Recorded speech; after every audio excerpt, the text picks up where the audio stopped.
الحمد لله وكفى والصلاة والسلام على عباده الذين اصطفى أما بعد فأعوذ بالله من الشيطان الرجيم بسم الله الرحمن الرحيم ألم تر كيف فعل ربك بأصحاب الفيل ألم يجعل كيدهم في تضليل وأرسل عليهم طيرا أبابيل ترميهم بحجارة من سجيل فجعلهم كعصف مأكول بسم الله الرحمن الرحيم لإيلاف قريش إيلافهم رحلة الشتاء والصيف فليعبدوا رب هذا البيت الذي أطعمهم من جوع وآمنهم من خوف صدق الله العظيم رب اشرح لي صدري ويسر لي أمري واحلل عقدة من لساني يفقهوا قولي اللهم ربنا ألهمنا رشدنا واعذنا من شرور أنفسنا اللهم أرنا الحق حقا وارزقنا اتباعه وأرنا الباطل باطلا وارزقنا اجتنابه اللهم وفقنا لما تحب وترضى اللهم ارحمنا بالقرآن العظيم واجعله لنا إماما ونورا وهدى ورحمة اللهم ذكرنا منه ما نسينا وعلمنا منه ما جهلنا وارزقنا تلاوته آناء الليل وآناء النهار واجعله لنا حجة يا رب العالمين آمین۔ انشاءاللہ العزیز آج ہم سورۃ الفیل اور سورۃ القریش دونوں کا مطالعہ مکمل کریں گے۔ پچھلے درس میں یہ عرض کر چکا ہوں کہ سورۃ الہمزہ پر یہ جو آخری گروپ ہے جس کا کہ ہم نے ایک مجموعی عنوان قائم کیا تھا انذار کا گروپ، اس کا جو اصل عمود ہے، اصل مضمون ہے، یعنی انذار آخرت، وہ اپنے نقطہ عروج کو پہنچ کر اور نقطہ اختتام کو بھی پہنچ گیا، کامل بھی ہو گیا، بلند ترین منزل پر بھی پہنچ گیا اور ختم بھی ہو گیا۔ اب جو بقیہ 10 صورتیں ہیں جن میں سے پہلا جوڑا وہ ہے جو آج ہم پڑھ رہے ہیں، ان 10 صورتوں میں صرف ایک جگہ پر ویل کا لفظ آیا ہے، فَوَيْلٌ لِّلْمُصَلِّينَ الَّذِينَ هُمْ عَنْ صَلَاتِهِمْ سَاهُونَ، اور صرف ایک سورہ مبارکہ میں سورہ لہب میں جہنم کا تذکرہ ہے، سَيَصْلَىٰ نَارًا ذَاتَ لَهَبٍ۔ باقی ان 10 صورتوں میں علیحدہ علیحدہ مضامین ہیں اور اکثر و بیشتر مضامین کا تعلق سیرت نبوی سے ہے صلی اللہ علیہ وسلم۔ عرب کا خاص پس منظر، تاریخی حالات، قریش کو جو خصوصی مقام حاصل ہوا عرب میں،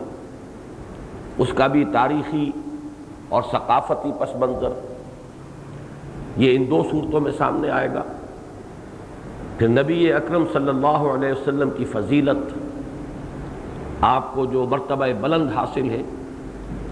اِنَّا أَعْطَيْنَاكَ الْكَوْثَرَ، اس سورہ مبارکہ کا مضمون وہ ہے، آپ کی شخصی عظمت۔ پھر اس کے بعد سب کو معلوم ہے سورۃ النصر، اس کا تعلق بھی حضور کی سیرت سے ہے، آپ کی کامیابی، نصرت آئے گی، فتح حاصل ہوگی۔ سورۃ اللہب کا تعلق بھی حضور کی سیرت سے ہے، چچا کی طرف سے جو مخالفت ہوئی اس پر اللہ تعالیٰ کی طرف سے شدید وعید۔ پھر آخری 2 صورتیں معوذتین، ان کا مضمون اپنی جگہ پر مکمل ہے، تعوذ۔ تو یہ تمام صورتیں جو ہیں جوڑوں کی شکل میں اور اپنی اپنی جگہ پر ایک ایک مضمون کی حامل ہے۔ پھر میں دہرا رہا ہوں کہ انذار کا مضمون سورہ ہمزہ پر، بلکہ صحیح معنی میں یوں کہنا چاہیے کہ پچھلی جو 6 صورتیں ہیں، سورہ زلزال، سورۃ العادیات، پھر سورۃ القارعہ، پھر سورۃ التکاثر، سورۃ العصر اور سورۃ الہمزہ، یہ 6 صورتیں جنہیں میں نے 3 صورتوں کے 2 چھوٹے سب گروپس کی شکل میں آپ کے سامنے رکھا ہے۔ یہ صورتیں وہ ہے کہ جن پر انذار کا مضمون نقطہ عروج کو پہنچ کر ختم ہو گیا۔ چنانچہ انہی میں وہ 2 صورتیں بھی ہیں۔ سورہ زلزال کے بارے میں فرمایا گیا وہ نصف قرآن کے برابر ہے، یا ربع قرآن، چوتھائی قرآن کے مساوی ہے۔ اسی طرح سورہ تکاثر کے بارے میں فرمایا گیا کہ 1000 آیات کے مساوی ہے، گویا کہ قرآن حکیم کا چھٹا حصہ۔ یہ اسی لیے کہ اصل شے جو ہے فیصلہ کن انسان کے کردار پر جو اثر انداز ہوتی ہے وہ ایمان بالآخرہ ہے۔ آخرت کی باز پرس کا ذرا سا بھی احساس ہوگا تو انسان کے اخلاق پر، سیرت پر، کردار پر، عملی روش پر اس کے اثرات مترتب ہوں گے۔ اگر وہ نہیں ہوگا، وہ ہے اصل گرفت، اگر وہ نہیں ہے تو جیسا کہ میں نے حقیقت ایمان سے متعلق اپنی تقاریر میں بڑی تفصیل سے بیان کیا ہے کہ پھر عقیدہ توحید بھی ایک علمی سا مضمون بن جاتا ہے، علم کلام، جیسے علامہ اقبال نے کہا بہت خوبصورتی سے کہ زندہ قوت تھی زمانے میں یہ توحید کبھی، اور اب کیا ہے فقط ایک مسئلہ علم کلام، فلسفے کا موضوع بن جائے گا۔ ذات و صفات، ان کا آپس میں تعلق ہے، صفات ذات حق، حق سے جدا یا عین ذات، اب الجھاتے رہیے اس گتھی کو،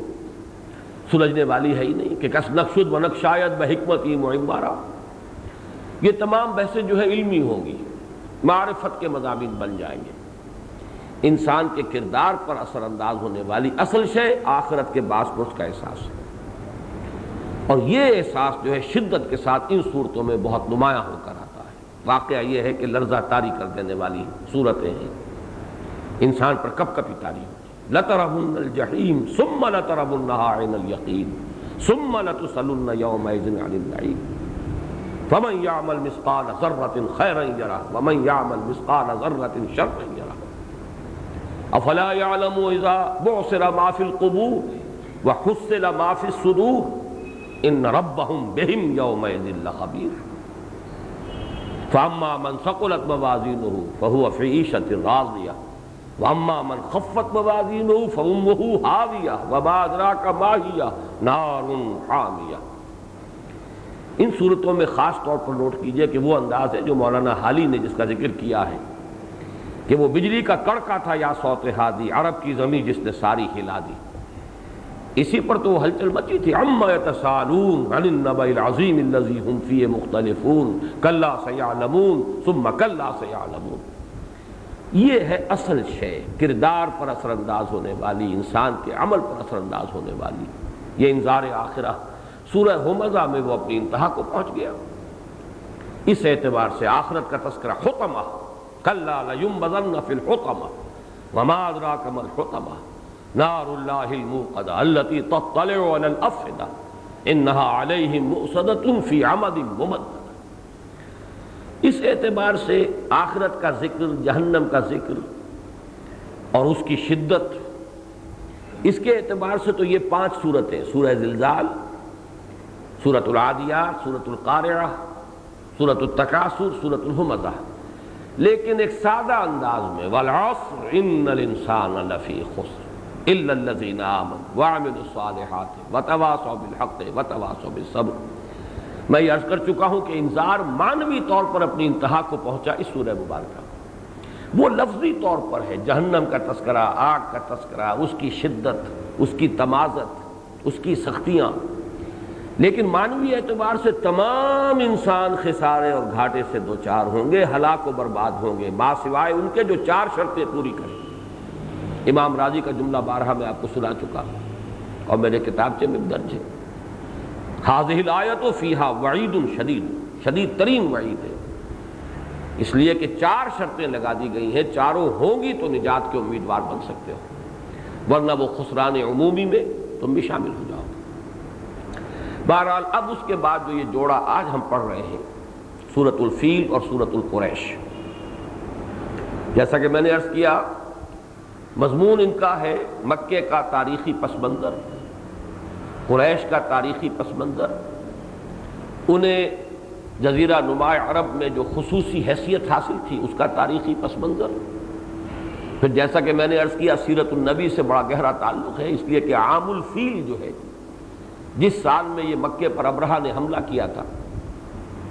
وہی ہے آپ کا سن ولادت صلی اللہ علیہ وسلم۔ گویا کہ سیرت النبی کا ایک اعتبار سے یہاں تذکرہ شروع ہو رہا ہے، تو جو آپ کا سن ولادت ہے اسی سے بات شروع ہو رہی ہے۔ ان دونوں صورتوں میں جو نسبت زوجیت ہے، جوڑے ہونے کی نسبت، تو یہ تو قرآن مجید کی ان صورتوں میں سے ہے کہ جن میں یہ نسبت جو ہے نہایت نمایاں ہے۔ جیسے کہ آخری جوڑا آئے گا معوذتین، قل اعوذ برب الفلق قل اعوذ برب الناس، ایک ہی مضمون ہے، تعوذ دو حصوں میں تقسیم کیا گیا۔ اسی طریقے سے یا ایھا المزمل یا ایھا المدثر، نمایاں ترین جوڑا، سب سے زیادہ نمایاں، اور اس کی ایک بڑی مشابہت ہے اس جوڑے کے ساتھ، وہ سورۃ الضحیٰ اور سورۃ الانشراح۔ حضور صلی اللہ علیہ وسلم کا معاملہ وہاں ہے، آپ کے وہ ایک کیفیت جس کو میں تفصیل سے بیان کر چکا ہوں، ایک طرح کا انقباض تھا، طبیعت میں کچھ ایک طرح کی قبض کی سی کیفیت، اور اسی میں وہ سورہ مبارکہ آئی آپ کی دلجوئی کے لیے، آپ کو تسلی دینے کے لیے، آپ کا حوصلہ بڑھانے کے لیے۔ دونوں صورتوں کا مضمون وہی ہے، اور وہاں بھی آپ نے نوٹ کیا تھا کہ ان دونوں صورتوں کو بھی بعض صحابہ ایک ہی صورت سمجھتے تھے، خصوصاً عبداللہ ابن مسعود رضی اللہ تعالی عنہ، ان کے نزدیک یہ ایک ہی صورت تھی، چنانچہ وہ نماز میں ان دونوں صورتوں کو، سورۃ الضحیٰ اور سورۃ الانشراح کو بلا فصل پڑھتے تھے ایک ہی رکعت میں، بیچ میں کوئی بسم اللہ نہیں بلکہ جوڑ کر۔ اگرچہ یہ بات جان لیجئے کہ یہ صحابہ کرام کا اس قسم کا طرز عمل در حقیقت صرف اس بات کی غمازی کرتا ہے کہ ان کے نزدیک یہ صورتیں باہم بہت ایک دوسرے سے مربوط ہیں، ورنہ یہ کہ اس پر اجماع ہے کہ وہ علیحدہ صورتیں ہیں، دو صورتیں علیحدہ ہیں۔ قرآن حکیم کی جو تعداد سور کا مسئلہ ہے، 114 صورتیں، یہ بالکل متفق علیہ، اس میں کوئی اختلاف نہیں۔ آیات کی تعداد میں اختلاف ہے، آیت بسم اللہ جو صورتوں کے شروع میں درج ہے یا صورتوں کے مابین انہیں ہر مرتبہ شمار کریں تو 113 کا عدد بڑھ جائے گا۔ صرف ایک صورت ہے جس سے پہلے آیت بسم اللہ نہیں ہے، سورہ توبہ، تو 113 تعداد جو ہے مجموعی وہ بڑھ جائے گی، اگر اسے شمار نہ کریں 113 کم ہو جائیں گے۔ اور بھی بات جگہوں پر فرق ہے تعداد آیات، لیکن یہ کہ تعداد سور 114 بالکل متفق علیہ۔ لہذا جب یہ کہا جاتا ہے کہ عبداللہ ابن مسعود اسے ایک ہی صورت سمجھتے تھے، تو اس سے مراد جو ہم لیں گے وہ یہ ہے کہ ان کے نزدیک ایک ہی مضمون ہے، اور یہ اس طرح ایک دوسرے میں انٹرلاکڈ ہے، باہم پیوست ہے مضامین کے، گویا کہ ایک ہی صورت ہے۔ قرآن حکیم میں دوسرا جوڑا یہ ہے جس کے بارے میں یہ روایت ملتی ہے کہ حضرت ابی بن کعب رضی اللہ تعالی عنہ انصاری صحابی ہیں، اور یہ ان صحابہ میں سے ہیں جن کے لیے حضور نے مختلف اعتبارات سے افعل التفضیل کا صیغہ استعمال کیا۔ میں بسا اوقات خطبات جمعہ میں اس کا تذکرہ کرتا رہا ہوں۔ عام طور پر تو ہم صرف چاروں خلفائے راشدین کا تذکرہ کرتے ہیں، اور اس میں بھی اس کے حوالے سے ارحم امتی بے امتی ابو بکر، سب سے زیادہ رحیم اور شفیق میری امت میں، میری امت پر ابو بکر،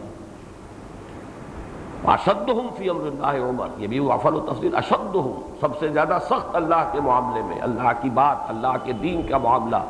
وہ عمر ہے۔ واکثرہم حیاء عثمان، حیا میں سب سے زیادہ بڑھ کر عثمان ہے۔ واقضاہم علی، اور سب سے زیادہ اصابت رائے رکھنے والے، کوئی نزاع ہے تو اس کا فیصلہ کرنے والے، صحیح قضا اقضا، فیصلہ کن بات کرنے والے وہ علی ہیں۔ سب سے بڑھ کر یہ صلاحیت اللہ نے انہیں دی۔ اسی میں آتے ہیں عالمہم بالحلال والحرام معاذ بن جبل، حلال اور حرام شریعت کے احکام، ڈوز اینڈ ڈونٹس، حرام جائز اور ناجائز کا علم سب سے بڑھ کر معاذ بن جبل کو ہے رضی اللہ تعالی عنہ۔ اسی میں اقرأہم ابی بن کعب رضی اللہ تعالی عنہ، قرآن کے سب سے بڑے قاری یہ ابی ابن کعب ہے۔ یہ حضرت ابی ابن کعب جو ہے، ان کا مصحف، ان کا اپنا ایک نسخہ تھا قرآن حکیم کا، اس میں انہوں نے ان دونوں صورتوں کو یکجا لکھا ہوا تھا، بغیر بسم اللہ بیچ میں درج کیا۔ اور حضرت عمر سے بھی مروی ہے کہ وہ بھی ان دونوں صورتوں کو بلا فصل ایک رکعت میں پڑھتے تھے، جیسے عبداللہ ابن مسعود کا تعامل. لیکن اس سے کوئی دلیل نہیں بنتی کہ دو صورتیں علیحدہ نہیں سمجھتے تھے، ایک ہی صورت سمجھتے تھے، اس لیے کہ کئی صورتیں پڑھی جا سکتی ہیں ایک رکعت میں، دو صورتیں، تین صورتیں، چار صورتیں جمع کر کے پڑھی جا سکتی ہیں. لیکن یہ کہ معمول ان کا یہ تھا، تو اس سے کم یہ رہنمائی ملتی ہے کہ ان دونوں صورتوں کے مضامین کو وہ باہم ایک دوسرے سے بہت پیوست سمجھتے تھے. باقی جب ہم تفصیل پڑھیں گے تو خود بخود وہ حقائق واضح ہو جائیں گے کہ یہ صورتیں کتنی آپس میں مربوط ہیں. اور واقعتاً قرآن حکیم میں جن صورتوں میں جوڑے ہونے کی نسبت سب سے زیادہ نمایاں ہے، ان میں سے ایک جوڑا یہ ہے سورۃ الفیل اور سورۃ القریش. ان دونوں صورتوں کا ایک مجموعی تاریخی پس منظر ہے، اس کا ہلکا سا خاکہ اپنے ذہن میں بنا لیں. جو ہمارے ہاں جدید تفاسیر، اردو کی تفاسیر خاص طور پر جو عام طور پر لوگوں کے مطالعے میں رہتی ہیں، ان میں سے ہر تفسیر کا اپنا ایک خاص وصف ہے، ہر مفسر کا اپنا ایک ذوق ہوتا ہے. مولانا مودودی مرحوم نے تفہیم القرآن میں جو ایک بہت بڑی خدمت سر انجام دی ہے، وہ یہ ہے کہ یہ تاریخی جو مباحث ہیں، پس منظر، تاریخی پس منظر، ان کو بڑی محنت کے ساتھ، ظاہر بات ہے کہ اس کے لیے انہیں بہت مطالعہ کرنا پڑا ہوگا. چنانچہ سورہ سبا کے جو حواشی ہیں ان کے، جن حضرات کو دلچسپی ہو جو میں چند باتیں سر بیان کر رہا ہوں، ان کی تفاصیل اگر دیکھنا چاہیں تو سورہ سبا کے حواشی میں یمن کی تاریخ کا ایک بڑا ہی جامع 2-3 صفحات پر پھیلا ہوا انہوں نے خلاصہ پیش کیا. یمن کی تاریخ اور قریش کی تاریخ،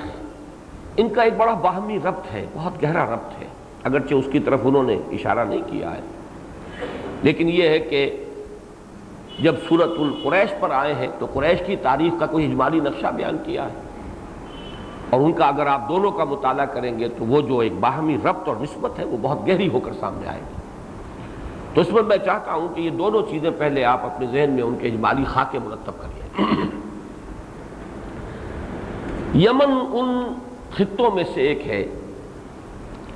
جن کو کہ ہم جب سے انسانی تاریخ معلوم ہے اس وقت سے دیکھتے ہیں کہ وہ تہذیب اور تمدن کے گہوارے ہیں. یہ آپ کو معلوم ہے کہ ہماری جو بھی معلومات ہیں تاریخ انسانی کے بارے میں، وہ 4,500-5,000 ہزار قبل سے زیادہ نہیں جا رہے. 3,000 قبل مسیح، 2,500 قبل مسیح، بس یہاں تک ابھی معلومات ہے. ہو سکتا ہے اور آگے بڑھے انسانی معلومات کا ذخیرہ، ایکسکیویشنز، کھدائیاں، تحقیقات، یہ سب کے سب جو ہیں یہ اپنی جگہ پر ایک علم ہے جو بڑھ رہا ہے. بہت سی چیزیں بہت ہی ریسنٹلی سامنے آئی. تقریباً 2,500 قبل مسیح سے انسانی تاریخ کو یوں سمجھیے کہ پردہ اٹھتا ہے، کرٹن رائزز، اور انسان کی تاریخ جو ہے اس کرۂ ارضی پر وہ اس کے کچھ نقشے سامنے آتے ہیں. تو قدیم ترین جو گہوارے ہیں تمدن کے اور تہذیب کے، ان میں چین ہے، ہند ہے. ہندوستان میں یہ جو ہمارے پاس ایک 2 شہر ہیں، یہ ہڑپا اور موہنجو دڑو، یہ قدیم ترین، وہی 5,000 آج سے 5,000 سال، 4,500 سال قبل کی یہ تہذیب ہے، ہڑپا کی اور موہنجو دڑو کی. اسی طریقے سے اسی زمانے سے قدیم تہذیب کا گہوارہ مصر ہے. اسی وقت سے تاریخ انسانی جو ہے وہ معلوم ہے. کلدانیہ، کیلڈین امپائر، یہ عراق تھا، عراق اس کا مرکز تھا.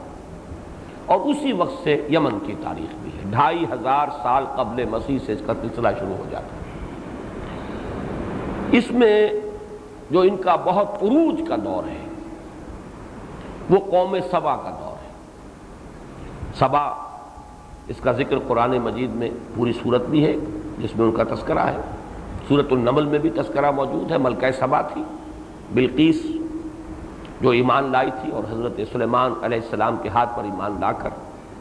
اور بہرحال اس کے بعد روایات ہیں کہ وہ حرم میں داخل ہوئی حضرت سلیمان کے، واللہ عالم. وہ بھی اسی یمن کے علاقے کی ملکہ تھی.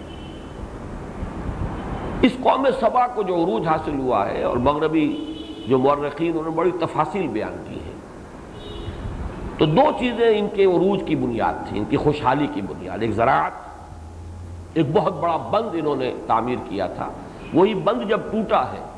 سن 450 عیسوی میں یا 451 عیسوی میں، تبھی وہ قوم جو ہے پھر اس کو زوال آیا، وہ ختم ہوا. اور وہ پوری تہذیب و تمدن جو ہے ایک دفعہ بالکل اجڑ کر رہ گئی۔ لیکن یہ کہ وہ بند اور اس سے جو انہوں نے زراعت کا نظام قائم کیا تھا، جنتان عن یمین و شمال، داہنی طرف بائیں طرف ان کی شاہراہ تھی، ایک تجارتی شاہراہ جو یمن سے جاتی تھی شام تک، اور باغات کے سلسلے تھے دونوں طرف، تو زراعت بھی بڑی چوٹی پر تھی ان کے ہاں۔ اب ظاہر بات ہے بند باندھنا اور بند کا اس سے ذریعے سے اریگیشن کا نظام قائم کرنا، یہ تو کافی انسان کی سمجھ بوجھ کی علامت ہے۔ سد معارب وہی ٹوٹا ہے تو سیل العرم ان کے اوپر آیا ہے، اس کے بعد تباہی آئی ہے۔ دوسرے یہ کہ تجارت کے پاس تھی وہ تجارت جس کا میں نے ذکر کیا ہے کئی بار، ایسٹ ویسٹ ٹریڈ، مشرق اور مغرب کے مابین جو تجارت ہوتی تھی۔ چونکہ یہ جو اس وقت ہم دنیا کا تصور رکھتے ہیں جس میں امریکہ بھی شامل ہے، آسٹریلیا بھی شامل ہے، اور قطب شمالی اور قطب جنوبی کے بھی بر اعظم ہیں، آرکٹک اور انٹارکٹک، یہ تو بڑا جدید سا تصور ہے، ورنہ دنیا تو در حقیقت 3 بر اعظموں پر مشتمل تھی، ایشیا، یورپ اور افریقہ، اور اس دنیا کی ناف تھی یہ جزیرہ نما عرب، بالکل بیچ میں، جیسے انسانی جسم کے بیچ میں اس کی ناف ہے، اس لیے کہ ادھر افریقہ ہے، ادھر پورا ایشیا ہے، اور ذرا شمال میں ذرا دیکھیے تو پھر وہ یورپ سے، اور یہ جو مڈل ایسٹ جسے ہم کہتے ہیں، عراق اور شام کا علاقہ، اور پھر صحرائے سینا سے گزر کر وہ افریقہ کے ساتھ، اور جس کو آپ ایشیائے کوچک کہتے ہیں، ایشیا مائنر، ترکی سے گزر کر یورپ کے ساتھ۔ تو یہ جو یورپ کی تجارت تھی فار ایسٹ کے ساتھ، ملایا، سماٹرا، ہند چینی، ہندوستان، چین، اس سے جو مال تجارت آتا تھا وہ یمن کے ساحل پر اترتا تھا۔ بحر احمر جو ہے خود بھی نہایت مخدوش تھا، یہ اس میں بڑی چٹانیں ہیں اور بہت مخدوش راستہ ہے، اس میں جو ہے یعنی جہاز رانی آسان کام نہیں تھی۔ پھر یہ کہ آگے جا کر پھر یہ سلسلہ منقطع ہو جاتا تھا، پھر وہ صحرائے سینا ہے۔ اس لیے جو آسان شکل بن گئی تھی وہ یہ کہ ہند چینی اور وہ اور مشرق کے علاقوں سے سامان تجارت آ کر یمن کی بندرگاہوں پر اترتا تھا، ساحل پر، ادھر سے یورپ سے سامان آ کر شام کے ساحل پر، میڈیٹرینین کا ساحل، شام جو ہے اصل میں آج تو یہ ملک تقسیم ہو گیا ہے، شام علیحدہ ہے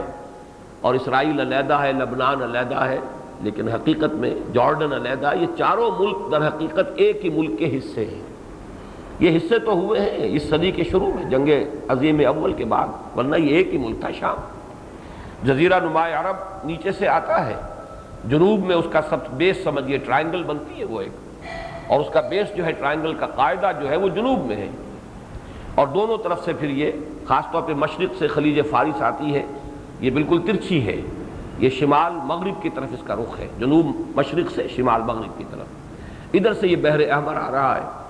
اوپر جا کر یہ دونوں مل جاتے ہیں، اور ملتے ہیں وہاں جس کو آج آپ جانتے ہیں کردستان کے نام سے۔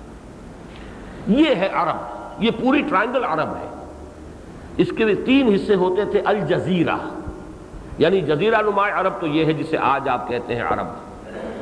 سعودی عرب ہے، پھر ایمریٹس ہیں، یمن ہے، یہ سب کیا تھا؟ یہ الجزیرہ، جزیرہ نما،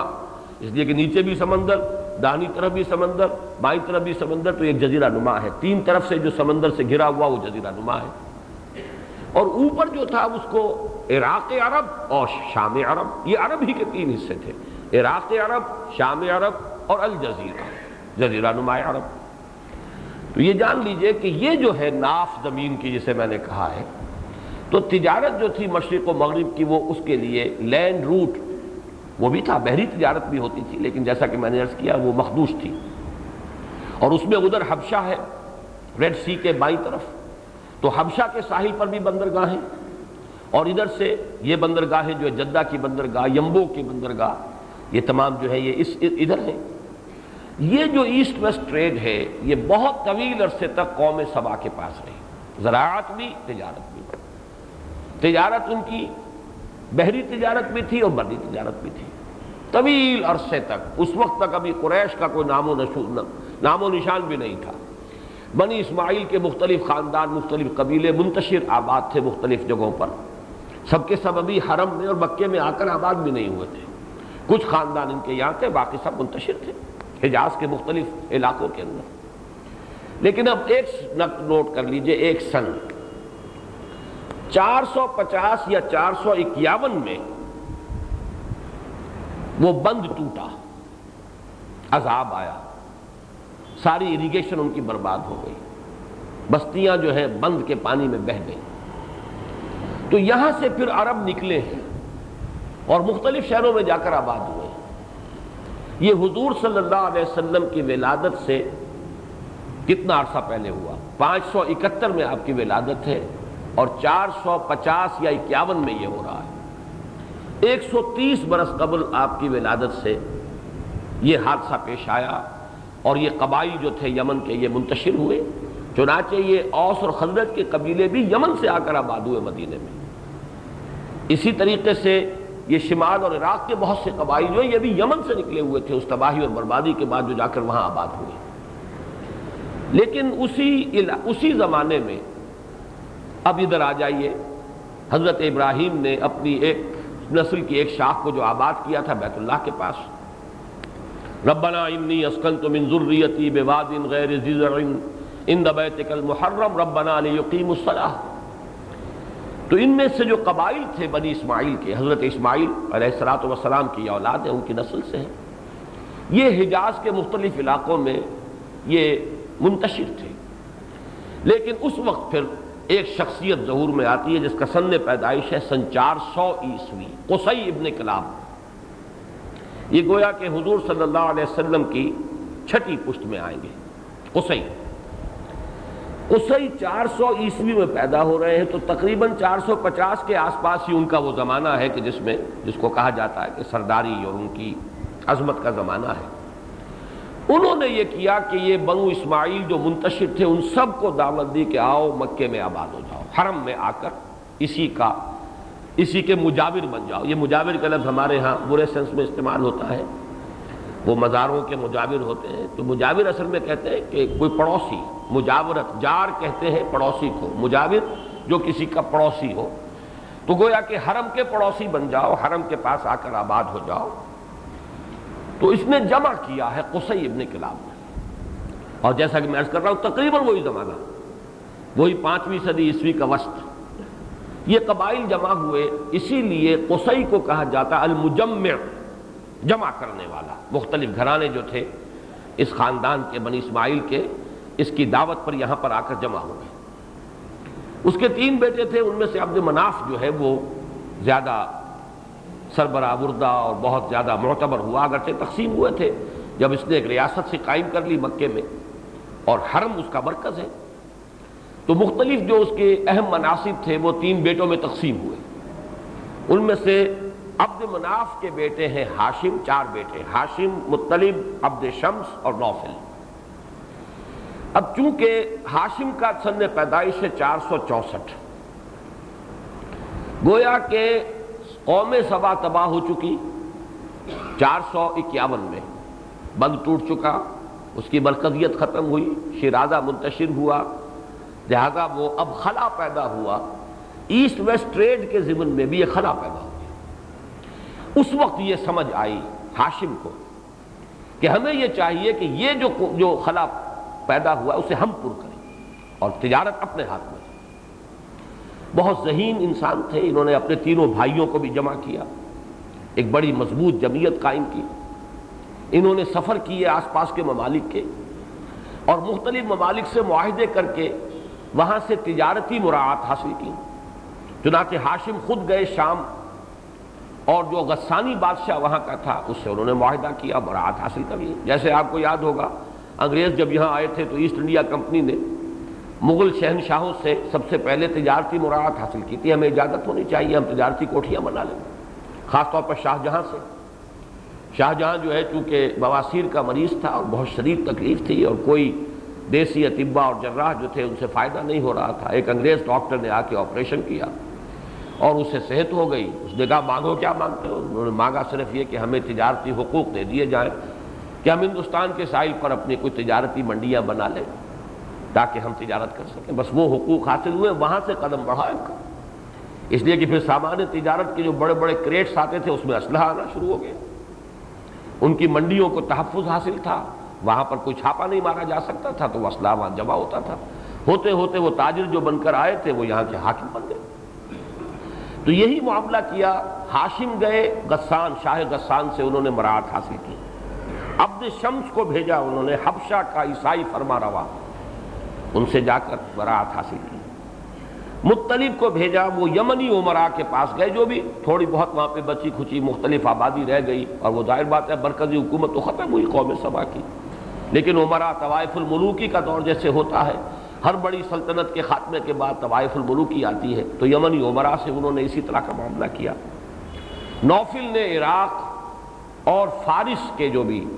حکومتیں تھیں ان سے مراسم استوار کیے۔ اس طریقے سے اس پورے علاقے سے انہوں نے اپنا ایک حلیف ہونے کا سلسلہ سیاسی اعتبار سے، اور یہ کہ تجارتی براعت حاصل کرنی، اسی لیے ان چاروں بھائیوں کو اصحاب الایلاف بھی کہا جاتا ہے۔ یہ لفظ نوٹ کیجیے گا، اگلی صورت میں آئے گا، لیلاف قریش، اصحاب الایلاف۔ انہوں نے ان سب سے جو ایک معانست قائم کر لی اور اپنے مراسم قائم کر لیے اور ان سے براعت حاصل کر لی، تو اصحاب الایلاف ان کا نام پڑ گیا۔ اور المتجرین بھی ان کا ایک لقب ہے، تجارت کرنے والے، تاجر لوگ، یہ چاروں بھائی۔ ہاشم کے بیٹے ہیں عبد المطلب، 497 عیسوی ان کا جو حضور کے دادا ہیں یہ سن ولادت ہے۔ ان کے بیٹے عبداللہ 545 سن ولادت ہے، اور پھر محمد الرسول اللہ صلی اللہ علیہ وسلم 571 عیسوی اور 20 اپریل ہے جہاں تک لوگوں نے تحقیق کی ہے اور زیادہ سے زیادہ رائے قائم ہوئی۔ تو یہ ادھر سے یعنی دو چیزیں بیک وقت مل گئی۔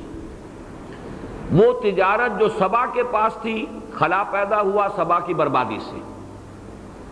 اور اس وقت جو ہے قصی ابھر کر آئے مکے کے اندر، ایک نئی تہذیب، ایک نیا نظام، ایک نیا انتظام اور انصرام انہوں نے قائم کیا اور جمع کر لیا بنی اسماعیل کے بہت سے قبیلوں کو وہاں پر، اور ایک نظام قائم کیا اور تجارتی مراعات حاصل کر لی، اور یہ تجارت اب ان کے قبضے میں آ گئی۔ اس کے ساتھ یہ بھی نوٹ کر لیجئے کہ سلطنت روما جو عیسائی سلطنت تھی، سن 300 کے لگ بھگ عیسوی رومن امپائر نے عیسائی مذہب اختیار کر لیا تھا، اور رومن امپائر جو ہے اس وقت بہت بڑا حصہ یورپ کا اس کے تابع تھا، پورا یہ مغربی ایشیا کہہ لیجئے کہ پورا ترکی، شام، یہ بھی ان کے زیر اثر، مصر، مقوقس شاہ مصر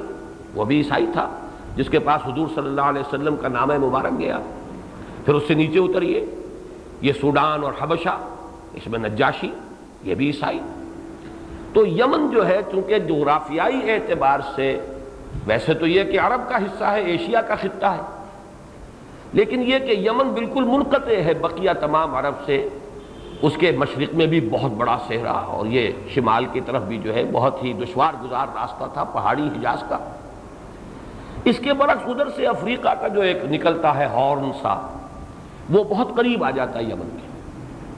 تو یمن کی تاریخ افریقہ اور حبشہ کی تاریخ کے ساتھ بہت زیادہ جڑی ہوئی ہے۔ ان کے مراسم بہت تھے، تجارتی مراسم تھے۔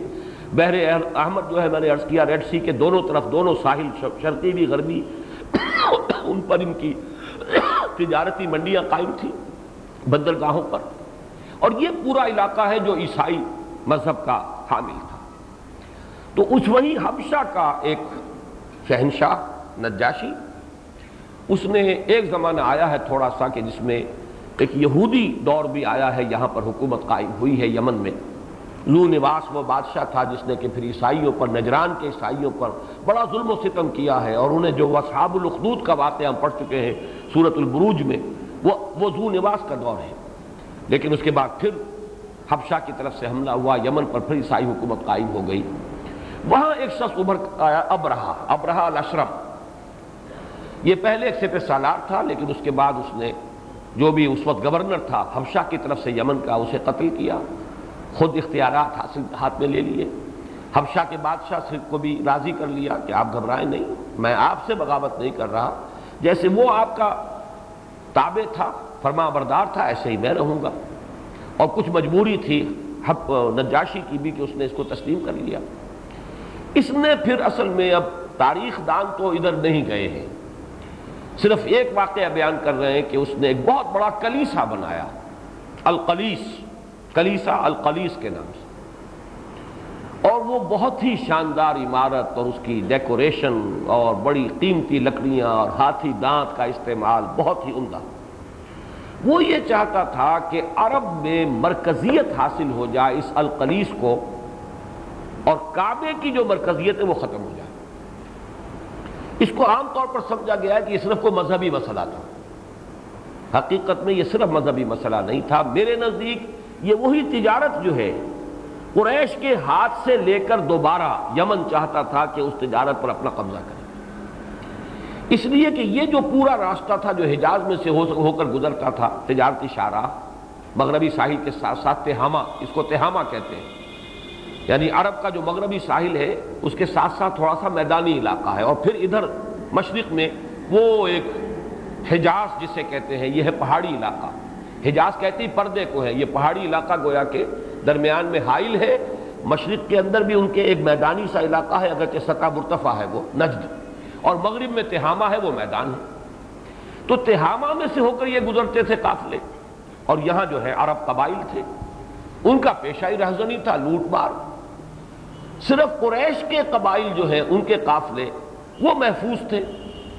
اس لیے کہ قریش متولی ہے کعبے کے، اور کعبے میں سب کے بت رکھے ہوئے، سب کے خدا ہے، جس کو میں کہتا رہا ہوں یہ تعبیر ہے گویا کہ سب کے خدا ہاسٹیجز تھے قریش کے پاس۔ فلاں قبیلے کا بت بھی وہاں رکھا ہے، اور متولی تو ہے قریش، اگر قریش ناراض ہو جائیں تو بت کو وہاں سے اٹھا کر پھینک دیں گے، ٹکڑے ٹکڑے کر دیں گے۔ اس وجہ سے انہیں پروٹیکشن حاصل ہو گئی، ان کے قافلوں پر کوئی حملہ نہیں کرتا تھا، اور کسی اور کا قافلہ گزر نہیں سکتا تھا۔ یہ تھی مونوپلی کے جو قصی کے بعد سے قریش کے ہاتھ میں آ گئی ہے اس تجارت کی۔ تو گویا کہ ابرہہ نے دوبارہ چاہا کہ یمن کے ہاتھ میں وہ تجارت آئے، جیسے کہ پرانی تاریخ ہے، بڑی طویل تاریخ، یہ قریش جو قابض ہو گئے اس پر، اس سے ہم واپس لیں، ریکلیم کریں اپنا وہ مقام تجارتی اور مالی اعتبار سے۔ اور یہ نہیں ہو سکتا تھا جب تک کہ کعبے کی جو مرکزیت ہے وہ ختم نہ ہو۔ تو اس نے اس کے لیے کوشش کی، ایک طرف یہ کہ عیسائی کلیسا بہت بڑا بنایا، بہت شاندار بنایا، اور لوگوں کو دعوت دی کہ یہاں آیا کرو، یہاں حج کیا کرو۔ عربوں کو جو تعلق تھا خانہ کعبہ کے ساتھ، چاہے وہ بت پرست ہو گئے تھے اور بت لا کے ٹکا دیے تھے، لیکن یہ کہ ان کا عقیدہ تھا کہ اللہ کا گھر ہے، یہ مرکزیت تو ان کی قائم تھی۔ کہتے یہ ہیں کہ کچھ لوگوں نے جو حجاز سے وہاں گئے تھے، کسی نے اس کے کلیسا میں کہیں گھس کر اس کے اندر قضائے حاجت کی اور اسے گندا کر دیا، اس پر شدید طیش آیا ابرہہ۔ یہ بھی کہتے ہیں کہ انہوں نے آگ لگا دی تھی اس کو، اس پر طیش آیا، اور اس نے قسم کھا لی کہ میں اب کعبے کا یہ میں انتقام لوں گا، کعبے کے ماننے والوں نے میرے اس القلیس کے ساتھ جو سلوک کیا ہے، اب اس کا بدلہ میں لوں گا کہ میں کعبے کو منہدم کروں۔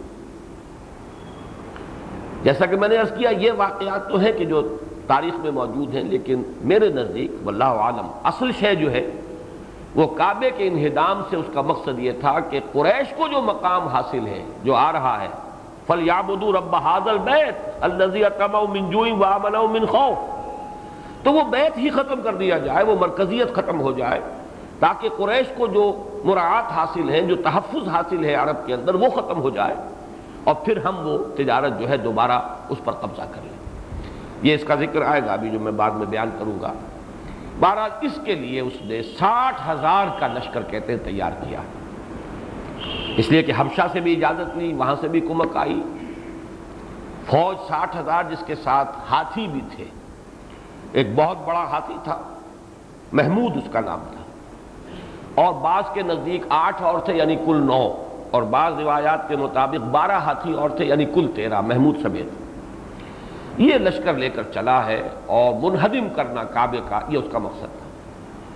راستے میں جو قبائل عرب کے آئے، 2 قبیلوں نے کچھ کوشش کی راستہ روکنے کی، لیکن ظاہر بات ہے کہاں 60,000 کا لشکر جرار، پھر اس کے ساتھ ہاتھی، تو انہوں نے ہزیمت کھائی، شکست کھائی۔ طائف والوں نے کچھ ڈپلومیسی کا اختیار کیا، اس لیے کہ یہ راستہ جو ہے آگے تو تہامہ بن جاتا ہے میدانی علاقہ،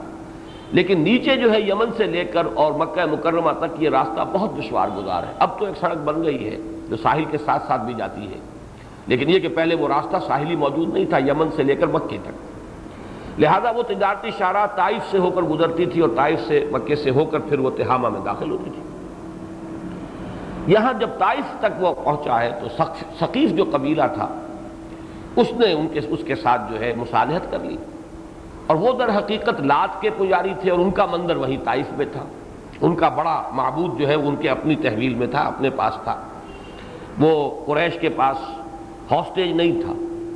اس نے کہا کہ جی ٹھیک ہے، آپ تو جا کے کعبے کو ڈھانا چاہتے ہیں، ہمارے مندر سے تو آپ کو کوئی معاملہ نہیں ہے، لہذا ہم آپ کے ساتھ صلح کرتے ہیں۔ اور ابو رغال نامی ایک شخص ان کے ساتھ کر دیا کہ یہ راستہ آپ کو بتائے گا، راستہ جو ہے مکے تک کا آسان نہیں ہے۔ اس منزل تک وہ گیا، اس کے بعد اس کی موت واقع ہوگی ابو رغال کی، اور اس کی قبر بنی ہے اسی کہیں راستے میں، اور اس پر عرب جو ہے سنگساری کرتے تھے، سنگباری کرتے تھے اس قبر پر کہ یہ ہے وہ شخص غدار جس نے کہ ابرہہ کے لشکر کو راستہ دکھایا ہے طائف سے مکے تک پہنچنے کے لیے۔ بہرحال یہ ہے عام الفیل، یہ واقعہ ہو رہا ہے 571 عیسوی میں، یہی عام الفیل ہے۔ محرم کے مہینے میں وہ پہنچ گیا ہے مکے کے قریب۔ عرفات کا راستہ جو ہے طائف سے آتا ہے۔ آج کل تو دو راستے ہیں، ایک طریق الجبل ہے، وہ تو ظاہر بات ہے اس وقت موجود نہیں تھا، دشوار گزار صرف پیدل راستہ تو تھا، جیسے پہاڑوں میں ہوتا ہے پگڈنڈیاں بنی ہوئی اس پر کوئی چڑھ جائے۔ حضور نے وہی طریق الجبل اختیار کیا تھا سن 10 نبوی میں جب آپ طائف گئے ہیں مکے سے مایوس ہو کر، اس لیے کہ عام شاہراہ جو تھی جس کو اب طریق سیل کہتے ہیں، یہ ہے عام بڑی شاہراہ جو آتی ہے، اور یہ بڑی ہی ہموار سا راستہ ہے، وادی ہے جو چلی آتی ہے۔ اور طریق سیل اس لیے کہتے ہیں کہ بارش جب پہاڑوں پر ہوتی ہے تو اسی وادی میں سے ہو کر پانی آتا ہے اور مکہ مکرمہ تک آتا ہے، وہ معلا جو ہے اس سے داخل ہو کر جنت المعلا جہاں ہے قبرستان، اور پھر مسفلہ کی طرف سے ہو کر نکلتا ہے اور وہ ریڈ سی کی طرف پانی نکل جاتا ہے، یہ اس کا سیل کا راستہ ہے۔ تو طریق السیل جو ہے اس پر مکے سے نکلے تو منا آیا، منا سے آگے ذرا وادی محصر ہے، پھر مزدلفہ ہے، پھر عرفات ہے۔ تو یہ عرفات سے بھی آگے تک آ گیا اپنا لشکر لے کر۔ وہ جو واقعہ ہے وہ سورۃ الفیل میں بیان ہو رہا ہے۔ اب یہ تاریخی پس منظر سارا آپ نے نوٹ کر لیا، باقی اب یہ الفاظ کے حوالے سے باقی باتوں پر اور جو اس میں ایک اختلاف ہے وہ میں چاہوں گا کہ آپ حضرات کے سامنے تفصیل سے بیان کر دوں۔ الم تر کیف فعل ربک باصحاب الفیل، کیا تم نے دیکھا نہیں؟ یہ الم ترا جو ہے یہ ویسے تو واحد کا صیغہ ہے، اسی لیے اکثر لوگوں نے سمجھا کہ یہاں مخاطب نبی اکرم صلی اللہ علیہ وسلم ہے، لیکن یہ کہ عام طور پر اس قسم کے سوالات واحد کے صیغے سے ہوتے ہیں، ضروری نہیں ہوتا کہ کوئی ایک ہی شخص مراد ہو۔ ارایت الذی یکذب بالدین وہ بھی آگے آ جائے گا۔ یہ انداز جو ہوتے ہیں ان میں بظاہر واحد، لیکن یہ بھی ہو سکتا ہے کہ کوئی ایک شخص سے معین ہی مخاطب ہو، اور یہ بھی عین ممکن ہے کہ وہ پوری قوم کو یا کسی گروہ کو خطاب کیا جا رہا ہو۔ ہمارے ہاں لفظ تم جو ہے چونکہ وہ واحد کے لیے بھی استعمال ہو جاتا ہے، جمع کے لیے بھی، کیا تم نے دیکھا نہیں؟ الم ترا کیف فعل ربک باصحاب الفیل، کیسے کیا، کیا سلوک کیا تیرے رب نے ہاتھی والوں کے ساتھ، اصحاب الفیل 60,000 کا لشکر ابرہہ کا، اور اس کے ساتھ وہ ہاتھی بھی موجود تھے۔ الم یجعل کیدہم فی تضلیل، کیا اس نے ان کی چال کو، ان کی تدبیر کو، ان کی کوشش کو، قید کا لفظ اگرچہ عام طور پر استعمال ہوتا ہے مخفی تدبیر، لیکن یہ کہ کسی بھی تدبیر کے لیے بھی عام طور پر بغیر کسی مخفی یا علانیہ کی تفریق کے ساتھ یہ قید کسی بھی تدبیر کے لیے بھی استعمال ہو سکتا ہے۔ ان کی تدبیر، ان کی کوشش، ان کی چال کو کیا اس نے نہیں کر دیا ناکام، غیر مؤثر، تضلیل، واللہ بھٹک جانا، کسی کا اپنی منزل سے ہٹ جانا، دور ہو جانا۔ اسی سے علم ووجدک ضالا فہدی، یہ اس معنی میں بھی لفظ آتا ہے کہ جو ابھی تلاش میں سرگرداں ہو، راستہ اسے نہ مل رہا ہو، کدھر جانا ہے کدھر نہیں جانا۔ تو تضلیل یہ ہے کہ کسی کی ایک سکیم ہے، اس کا ایک ہدف ہے، اس ہدف سے اس کو ہٹا دیا جائے۔ آہ وہ تیر نیم کش جس کا نہ ہو کوئی ہدف، تو یوں سمجھیے کہ ان کی پوری سکیم کو ناکام کر دیا، غیر مؤثر کر دیا، خائب و خاسر کر دیا انہیں، وہ اپنے مقصد کو حاصل نہیں کر پائے۔ الم تر کیف فعل ربک باصحاب الفیل الم یجعل کیدہم فی تضلیل وارسل علیہم طیرا ابابیل،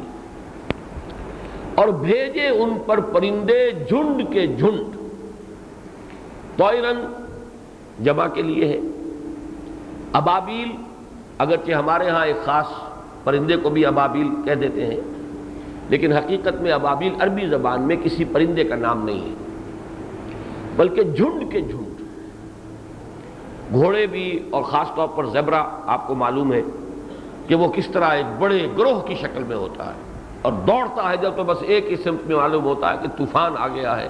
اور پورا کا پورا وہ گروہ جو ہے، جھنڈ کا جھنڈ جو ہے، وہ ایک طرف کو دوڑ رہا ہے. اس طرح پرندے بھی آتے ہیں بڑے باندھے ہوئے، اور گویا کہ جیسے ٹڈی دل آتا ہے. تو ان سب کے لیے جہاں پہ کہ بڑی جمعیت ہو پرندوں کی، اس کو یا کسی اور جانور کی، ان کے جھنڈ ہو، ان کے گروہ ہو بہت بڑے بڑے، ان کے لیے ابابیل کا لفظ آتا ہے، اور اس کی کوئی واحد نہیں ہے. جھنڈ کے جھنڈ یہ جمع ہی کی صورت میں آتا ہے. وَأَرْسَلَ عَلَيْهِمْ طَيْرًا أَبَابِيلَ، بھیج دیے ان پر پرندے جھنڈ کے جھنڈ. ترمیہم بحجارۃ من سجیل، جو مارتے تھے انہیں، رما یرمی مارنا، وہ مارتے تھے انہیں بحجارۃ من سجیل، پتھروں سے جو سنگ گل کے بنے ہوئے تھے. سجیل اس سے پہلے بھی آیا ہے قرآن مجید میں، اور وہاں وضاحت میں کر چکا ہوں. یہ لفظ وہ ہے کہ جو عربی زبان، جو فارسی زبان سے معرب ہو کر اس نے عربی لفظ کی شکل اختیار کی. سنگ گل، مٹی جو ہوتی ہے کہیں، اگر کہیں بارش کا ہلکا سا چھینٹا پڑے، صرف فوار، تو وہ مٹی کے چھوٹے چھوٹے دانے سے بن جاتے ہیں، جیسے کہ وہ گند گئی خود بخود مٹی. اب اگر دھوپ پڑی، وہ دھوپ کی تمازت کے اندر وہ پک گئے، جیسے کہ بھٹی میں آپ نے اینٹیں ڈال کر پکا لی. یہ کنکر بن جاتے ہیں. کنکر، یہ سنگ گل، سجیل، یہ کنکریاں ہیں کہ جو اصل میں وہ کسی پہاڑ سے توڑے ہوئے یا ٹوٹے ہوئے پتھر نہیں، بلکہ یہ کہ مٹی ہی کے پکے ہوئے کنکر. بحجارۃ من سجیل، وہ پرندے مارتے تھے. یہ میں ترجمہ کر رہا ہوں جو ہماری مجمع علیہ تفسیر ہے، معصور تفسیر، جس پر تقریباً تمام مفسرین کا اجماع ہے کہ وہ پرندے آئے بحر احمر کی طرف سے جھنڈ کے جھنڈ، اور ہر پرندے کی چونچ میں بھی ایک کنکری تھی، اور پنجوں کے اندر بھی ایک ایک کنکری. اور یہ کنکری جو ہے وہ انہوں نے ماری ہے اس لشکر کو. اب یہ بات سمجھ میں آتی ہے کہ بلندی سے جب کنکری آئے گی تو وہ تو بلٹ کا کام دے گی، اس لیے کہ فورس آف گریوٹی جو ہے اس کی وجہ سے ایکسلریشن ہو رہی ہے، اس کا مومنٹم بن رہا ہے. Momentum is the product of mass into velocity, اور اوپر سے کوئی چیز گرنے والی چھوٹی سی بھی ہو، لیکن اس ویلوسٹی کی وجہ سے جو مسلسل اس کی بڑھ رہی ہے فورس آف گریوٹی کی وجہ سے، تو وہ بلٹ کا کام کیا. ترمیہم بحجارۃ من سجیل. لیکن معلوم ہوتا ہے جو مختلف روایات ہیں اور جس کی تفاصیل آئی ہیں، چونکہ یہ واقعہ اتنا پرانا تو تھا نہیں، حضور کی ولادت کے سن اسی سال ہوا ہے. ظاہر بات ہے کہ اتنا عظیم واقعہ ہوا ہو، 60,000 کا لشکر تباہ ہوا ہو، ہاتھی جو ہے ان کا بھرکس نکل گیا ہو، تو یہ تو اس دور کا ایک بہت بڑا واقعہ تھا، اس کا تذکرہ موجود تھا. اور حضور صلی اللہ علیہ وسلم کے جب آپ نے وحی آپ پر شروع ہوئی ہے اور آپ نے اپنے دعوت نبوت کا آغاز کیا ہے، تو اس وقت بہت سے لوگ ہوں گے اس وقت موجود کہ جو عینی شاہد ہوں گے اس واقعے کے. لہذا ان کی روایات میں ساری تفاصیل موجود ہیں کہ وہ آئے پرندے، اور ان پرندوں نے کنکریاں ماری، ان کی چونچ میں اور پنجوں میں وہ کنکریاں تھیں، وہ کنکریاں انہوں نے ماری. فجعلہم کعصف ماکول. ایک تو یہ بھی آتا ہے کہ جہاں بھی وہ کنکری لگتی تھی وہ جسم میں گھس کر اور باہر نکلتی تھی. یہ بھی بیان کیا گیا کہ اس میں کوئی سمی مادہ تھا. وہ پرندوں کے ہو سکتا ہے کہ ان کے اپنے جسموں کے اندر جیسے مختلف جانوروں کے ساتھ کچھ ہوتے ہیں، کوئی جراثیم ہو، کوئی سمی مادہ ایسا تھا کہ جہاں پر وہ کنکری لگتی تھی وہاں سے گوشت گلنا شروع ہو جاتا تھا. تعاون کی سی کیفیت، گلٹیاں بنی اور پھٹی، جسم پورا کا پورا وہ پھٹنا شروع ہوا. اور یہ ابن اسحاق کی روایت بھی ہے کہ عرب میں پہلی مرتبہ اسی وقت تعاون کا مرض پھیلا ہے. تو کنکریوں نے بلٹس کا کام بھی کیا، اور ساتھ ہی تعاون کے جراثیم یا اور کسی ایسی قسم کے مرض کے جراثیم جو ہے وہ بھی ان کے جسموں میں داخل کیے.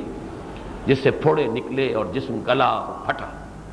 اور پورا لشکر وہاں تباہ ہو گیا۔ کچھ لوگ بھاگے ہیں لیکن راستے میں مرتے چلے گئے۔ ابرہہ کا حشر کہتے ہیں کہ پہنچ گیا تھا لیکن اس کے مختلف اعضاء بھی جھڑ گئے تھے، جسم گلا ہوا تھا، لیکن جا کر وہ پھر یمن ہی میں جا کر مرا ہے، تاکہ وہ ایک نشانی وہاں پر خود یمن کے لوگوں تک بھی نشانی پہنچ جائے کہ ہمارا یہ سپہ سالار اور بادشاہ 60,000 کا لشکر لے کر گیا تھا، اس کا حشر کیا ہوا ہے۔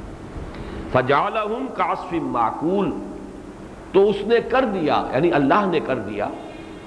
ان کو اس بھس کی طرح جو کھایا گیا ہو۔ یہ عصف جو ہے اناج کے ساتھ آپ کو معلوم ہے کہ دانہ بھی ہوتا ہے، اور دانے جب چھڑ لیے جاتے ہیں تو پھر جو رہ جاتا ہے وہ جانوروں کی خوراک ہے، وہ توڑی ہے، وہ بھس ہے۔ وہ بھس جو کھایا گیا ہو، دونوں معنی ہو سکتے ہیں، کھایا جانے والا معقول سے، اکلا یاکلوں سے مفعول ہوا معقول، کھایا جانے والا یا کھایا ہوا، یعنی یہ کہ بعض جانور جو ہے تیزی کے ساتھ کھاتے ہیں حیوانات اور پھر جگالی کرتے ہیں، اگر اس وقت وہ جگالی میں سے کچھ گر جائے ان کے منہ سے نکل کر تو جو شکل اس کی ہوگی، یعنی بھرکس بنا ہوا اس کا، اس طرح اللہ نے ان کو کر کے رکھ دیا۔ یہ ہے اس سورہ مبارکہ کی تفسیر کہ جو مجمع علیہ ہمیشہ سے چلی آ رہی ہے، اس پر بہت سی روایات موجود ہیں۔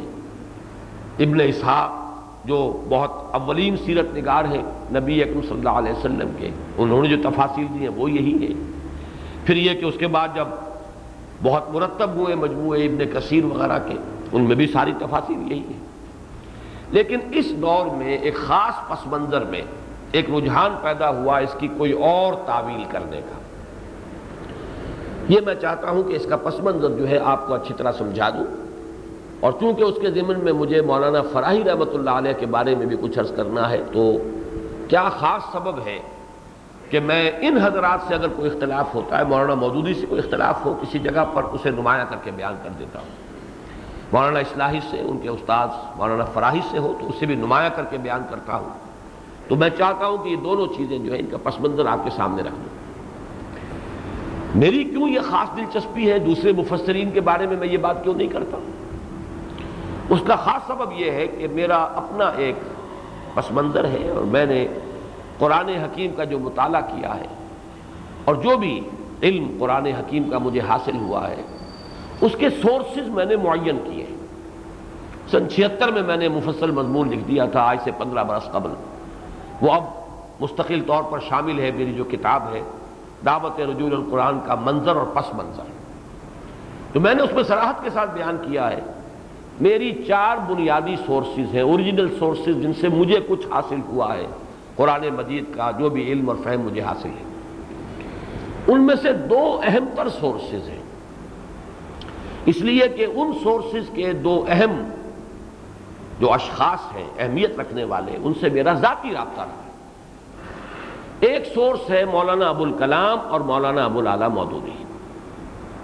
یہ دونوں ایک ہی لائن کے اشخاص ہیں۔ ان کا اصل رجحان دعوت کا ہے۔ ابوالکلام مرحوم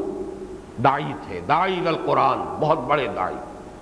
1912 سے 1920 تک ابوالکلام، الہلال البلاغ والا ابوالکلام،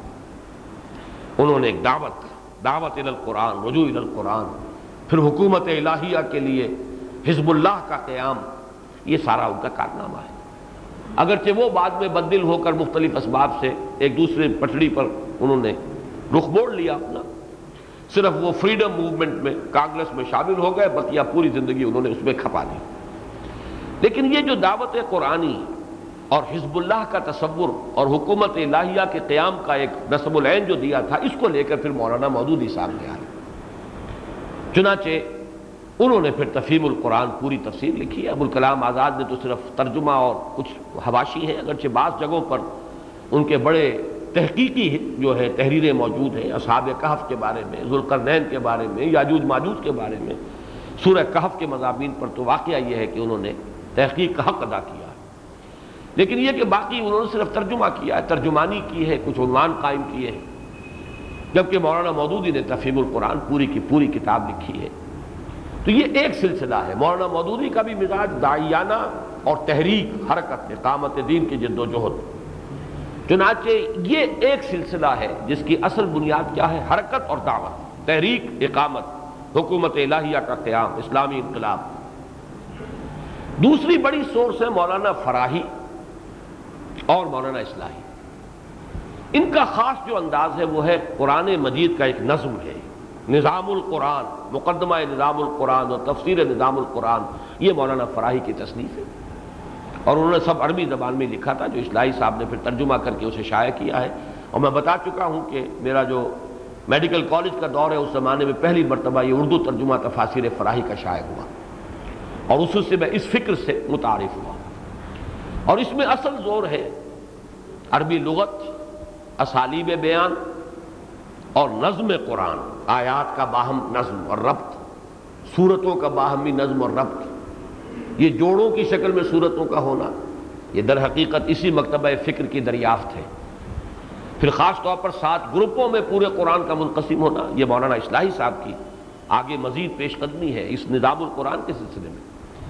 ان گروپوں کا جہاں تک مجھے معلوم ہے مولانا فراہی کے ہاں ذکر نہیں ہے،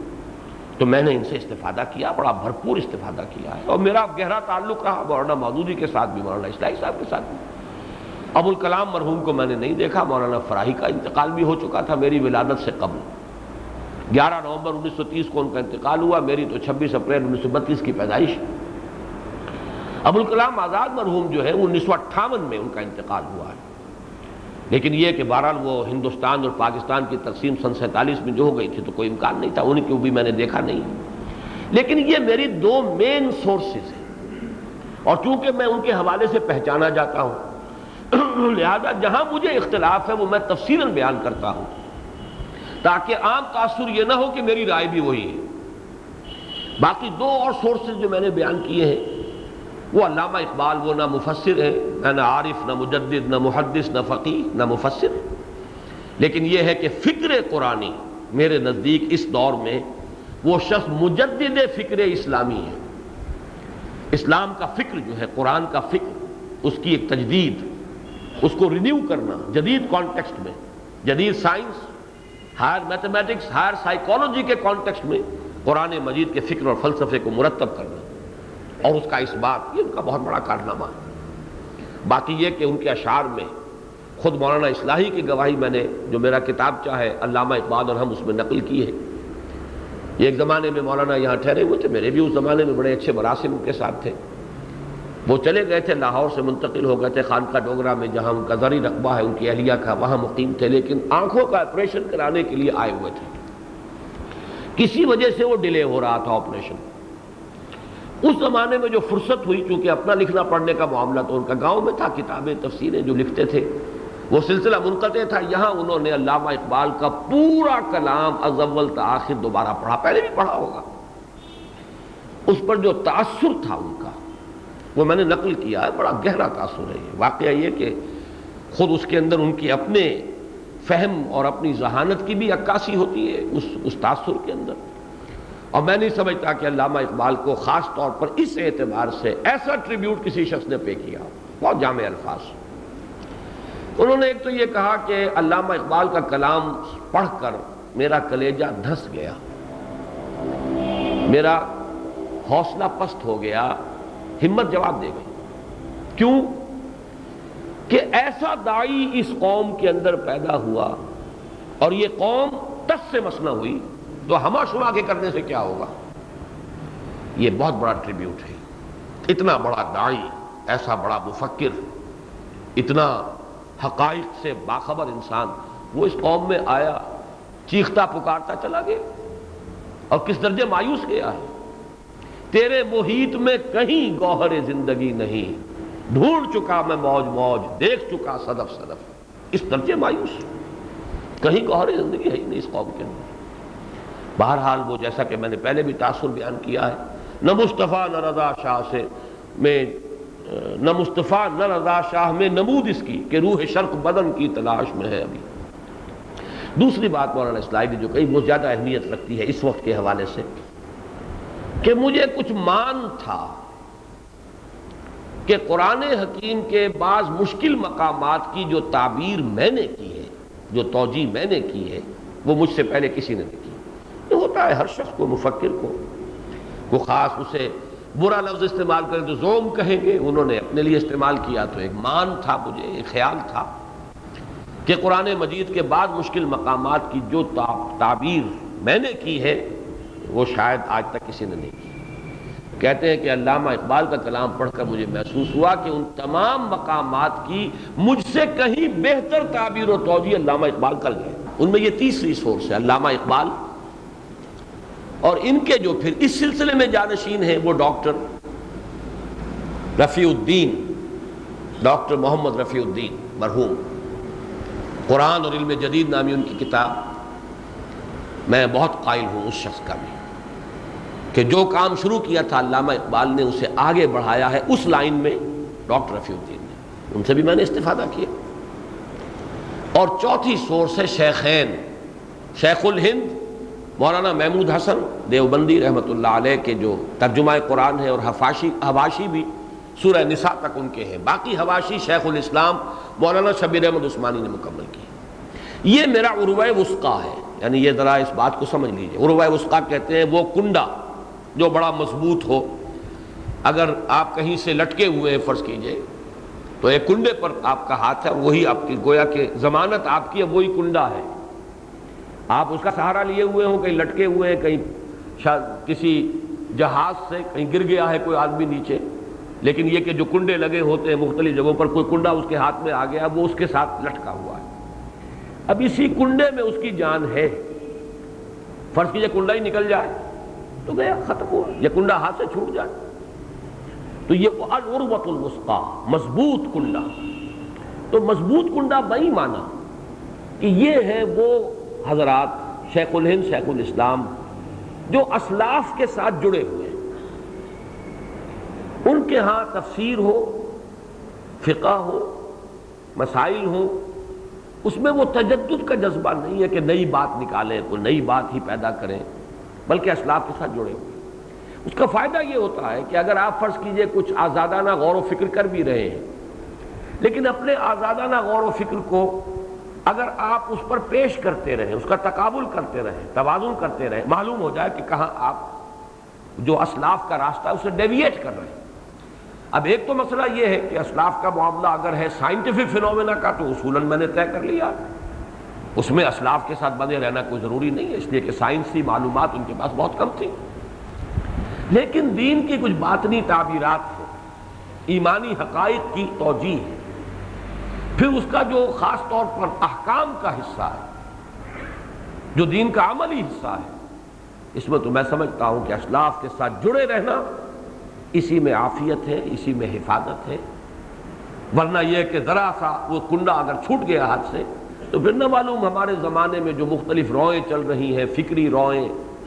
الہادی روئیں، مختلف قسم کے جو فتنے ہیں،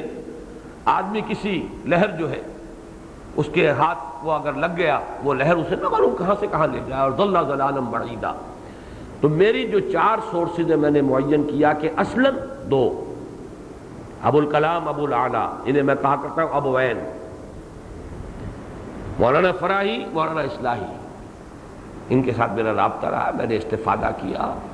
بلکہ میرا قرآن مجید سے پہلا ربط قائم ہی ہوا ہے تفہیم القرآن۔ میں نے بارہا بیان کیا ہے، 1947 میں جب ہم میسور تھے، ایک محلے کے اندر مسلمان جمع ہو گئے تھے حصار کے، اور وہ کچھ مورچے بنا کر مدافعت کر رہے تھے، ہندوؤں کے حملے ہو رہے تھے،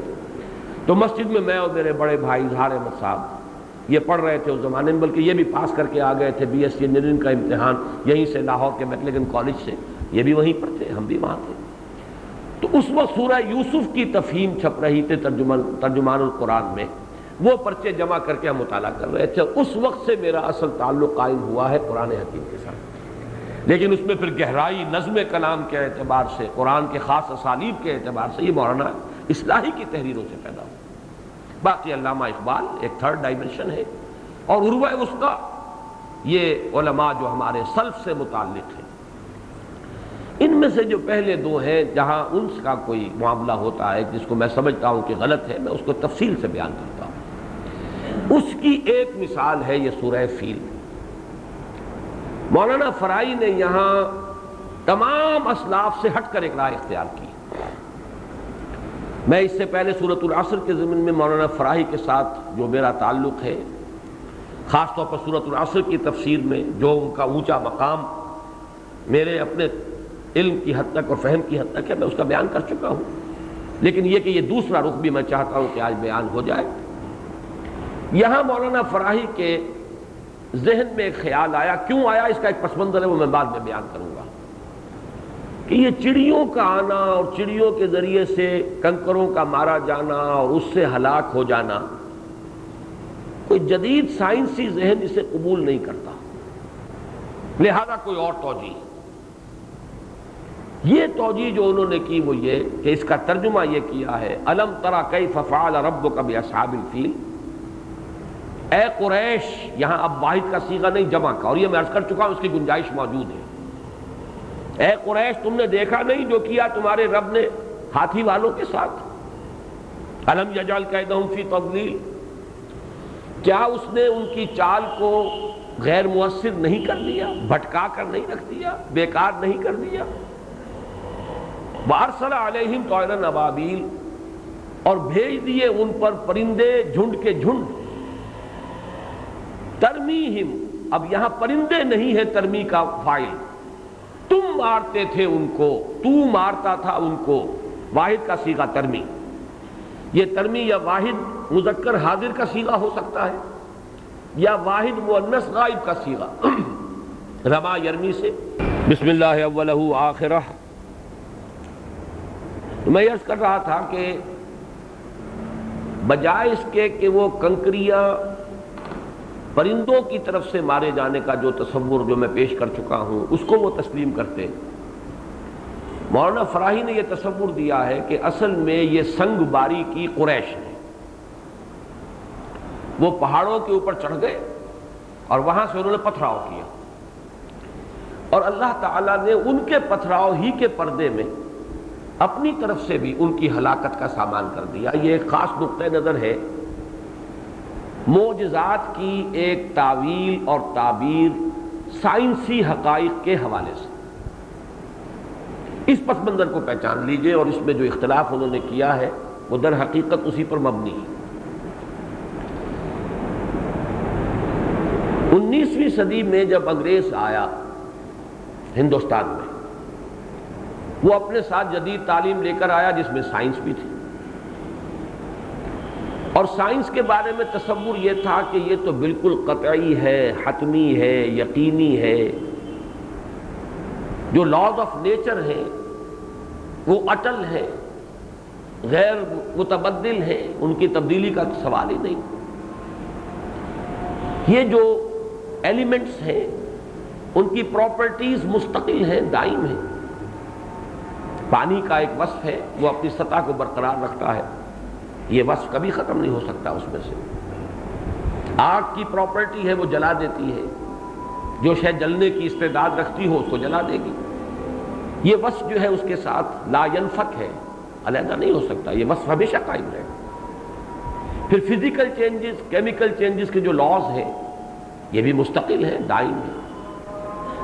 اب یہ جو سائنس کا تصور سامنے آیا اور مادہ پرستی کا ایک تصور پیدا ہوا، حقیقی چیزیں وہی ہیں جو ہمارے حواس کے ذریعے سے دریافت ہوں، دیکھی جا سکیں، چکھی جا سکیں، چھوئی جا سکیں، سنی جا سکیں، محسوس کی جا سکیں۔ اس کا نتیجہ یہ نکلا کہ معجزات کی مادی تعبیر کا سلسلہ شروع ہوا، جدید ذہن کو اپیل کرنے کے لیے، اور اس میں امام ہے سر سید احمد خاں مرحوم۔ وہ چونکہ عالم بھی تھے، عربی زبان سے واقف بھی تھے، قدیم طریقے تعلیم اور نظام تعلیم سے ہی ان کا سارا سلسلہ، ان کا بچپن کا اسی میں سے گزرا تھا، لہذا انہوں نے اب قرآن کی تفسیر کرنی شروع کی، اور وہ نیچری تفسیر کہلاتی ہے۔ بعد میں اس وقت کے جو ہمارے راسخ العقیدہ علماء تھے انہوں نے نیچریت اس کا نام دیا، یہ سائنٹیفک توجیہ کرنے کی کوشش، جس کی بہت سی چیزیں میں بیان بھی کر چکا۔ مثلا انہوں نے یہ کہا کہ جن کوئی علیحدہ وجود نہیں ہے، بلکہ مشتعل مزاج انسانوں کو جن کہہ دیا گیا، جیسے کوئی شخص غصے میں ہو تو ہم کہہ دیتے ہیں غصے سے آگ بگولا ہو گیا، وہ کوئی آگ تو نہیں ہو جاتا، انسان ہی رہتا ہے، لیکن استعارتاً کہہ دیا جاتا ہے غصے سے آگ بگولا ہو گیا۔ اسی لیے کہہ دیا گیا کہ جن جو ہے آگ سے بنائے گئے، حالانکہ حقیقت میں وہ بھی انسان ہے، البتہ ان کی سرشت میں چونکہ غصہ ہے، وہ انسان اکھڑ قسم کے، جھگڑالو قسم کے انسان، بس وہ جن ہے۔ فرشتے بھی کوئی وجود رکھنے والی ہستیاں نہیں ہیں، بلکہ فرشتے تو صرف جو فورسز آف دی نیچر ہیں ان کو فرشتہ کہہ دیا گیا، فورس آف گریوٹی ہے اسے کہہ دیجئے یہ ایک فرشتہ ہے۔ یہ تعبیرات ہیں ان کی کہ جن سے علماء کو بہرحال بہت وحشت ہوئی، ان کی مخالفت بھی ہوئی،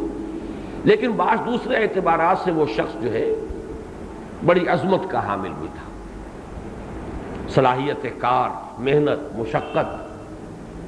قومی ان کا خلوص اور اخلاص، مسلمانوں کی بہبود، اس کے لیے کوشاں ہونا، اس کے لیے جد و جہد۔ تو جو بڑے انسانوں کے اندر اوصاف ہوتے ہیں وہ اوصاف بھی ان میں موجود تھے۔ سر سید مرحوم نے جو تعبیرات کی ہیں ان میں سے ایک تعبیر یہ ہے مثلا اس صورت کے بارے میں کہ یہ پرندے نہیں تھے، طائرن اصل میں کہا گیا ہے، جس کو قرآن کہتا طائر طائرکم معکم، نحوست، اللہ نے ان پر نحوست بھیج دی اور اس نحوست کی وجہ سے وہ ہلاک ہو گئے۔ یہ پرندے ورندوں کا آنا اور پرندوں کی چوچوں میں اور ان کے پنجوں میں کنکریوں کا ہونا اور اس سے ہاتھیوں کا ہلاک ہو جانا کیسے ممکن ہے؟ انہونی بات ہے، یہ تو بالکل عقل میں نہیں آتی۔ کیا کہیں گے اگر دنیا کے سامنے ہم یہ تفسیر بیان کریں گے، دنیا میں کیا کہے گی؟ یہ تو بالکل غیر معقول لوگ ہیں۔ تو معقولیت پسندی جو تھی، ریشنلزم، ایک ریشنلزم تھا قدیم دور میں آیا تھا، وہ منطق کی بنیاد پر جو فلسفہ پیدا ہوا تھا اس سے ایک قدیم قسم کا ریشنلزم، عقلیت پرستی، اور ایک یہ جدید عقلیت پرستی پیدا ہوئی، سائنٹیفک ریشنلزم، سائنسی بنیادوں کے اوپر عقلیت پرستی۔ اس کے امام جو ہیں بر عظیم پاک و ہند میں وہ سر سید احمد مرحوم ہیں۔ یہی وجہ میں نے ان کا وہ شعر بھی سنایا، جب فرشتہ کوئی نہیں تو حضرت جبرائیل بھی کوئی نہیں، قرآن کون لایا؟ یہ تو در حقیقت خود قلب محمدی سے اس کا علم کا اور وحی کا فوارہ پھوٹا ہے، کوئی فرشتہ نہیں ہے وحی لانے والا۔ ز جبریل امی قرآن پیغام نمی خواہم، ہما گفتار معشوق است قرآن کے مندار۔ اس صورت میں بھی انہوں نے یہی شکل اختیار کی۔ بلکہ میں ساتھ ہی عرض کر دوں کہ یہ جو میرے پاس مصحف ہے یہ پروفیسر یوسف سلیم چشتی صاحب کا تھا جو انہوں نے مجھے عنایت کیا، اور یہ ایک جدید مصری عالم ہیں محمد فرید وجدی، المصحف المفسر اس کا نام ہے۔ انہوں نے حواشی پر بڑی مختصر سی تفسیر بھی لکھی ہوئی ہے، اور یہ بھی جدید دور کے آدمی ہیں، وہی جدید سائنٹیفک نیشنلزم وہ ان پر بھی سوار ہے۔ چشتی صاحب نے اسے انٹرلیف کرا لیا تھا، ہر دو ورقوں کے مابین 2 ورقے لگے ہوئے ہیں۔ میں آج کل انہی پر نوٹس تیار کرتا ہوں اپنے درس کے لیے، تو یہ مجھے بہت سہولت ہے اس مصحف کے ذریعے سے۔ میں نے دیکھا کہ اس میں محمد فرید وجدی نے بھی ویسی ہی بات کہی، اس لیے کہ یہ مصر، یہ میرا جو کتاب چاہے اسلام کی نشت ثانیہ کرنے کا اصل کام، میں نے یہی عرض کیا تھا کہ اس جدید سائنٹیفک ریشنلزم کے 2 مرکز قائم ہوئے، ایک ہندوستان میں سر سید احمد خان اور ان کے تلامذہ، ان کا مکتبہ فکر، اور دوسرا مصر میں علامہ رشید رضا، مفتی محمد عبدہ، ان کا اسکول آف تھاٹ۔ تو ان فرید وجدی نے بھی کہا ہے کہ یہ جو پرندے اللہ نے بھیجے، ہو سکتا ہے کہ یہ بیکٹیریا کو پرندے کہہ دیا گیا ہو، تعاون کے بیکٹیریا۔ ولا يبعد ان تكون تلك الطيور میکروبات الطاعون اذ لا مانع من تسمیتها طیورا، تو ان کو بھی مائکرو بیکٹیریاز جو ہے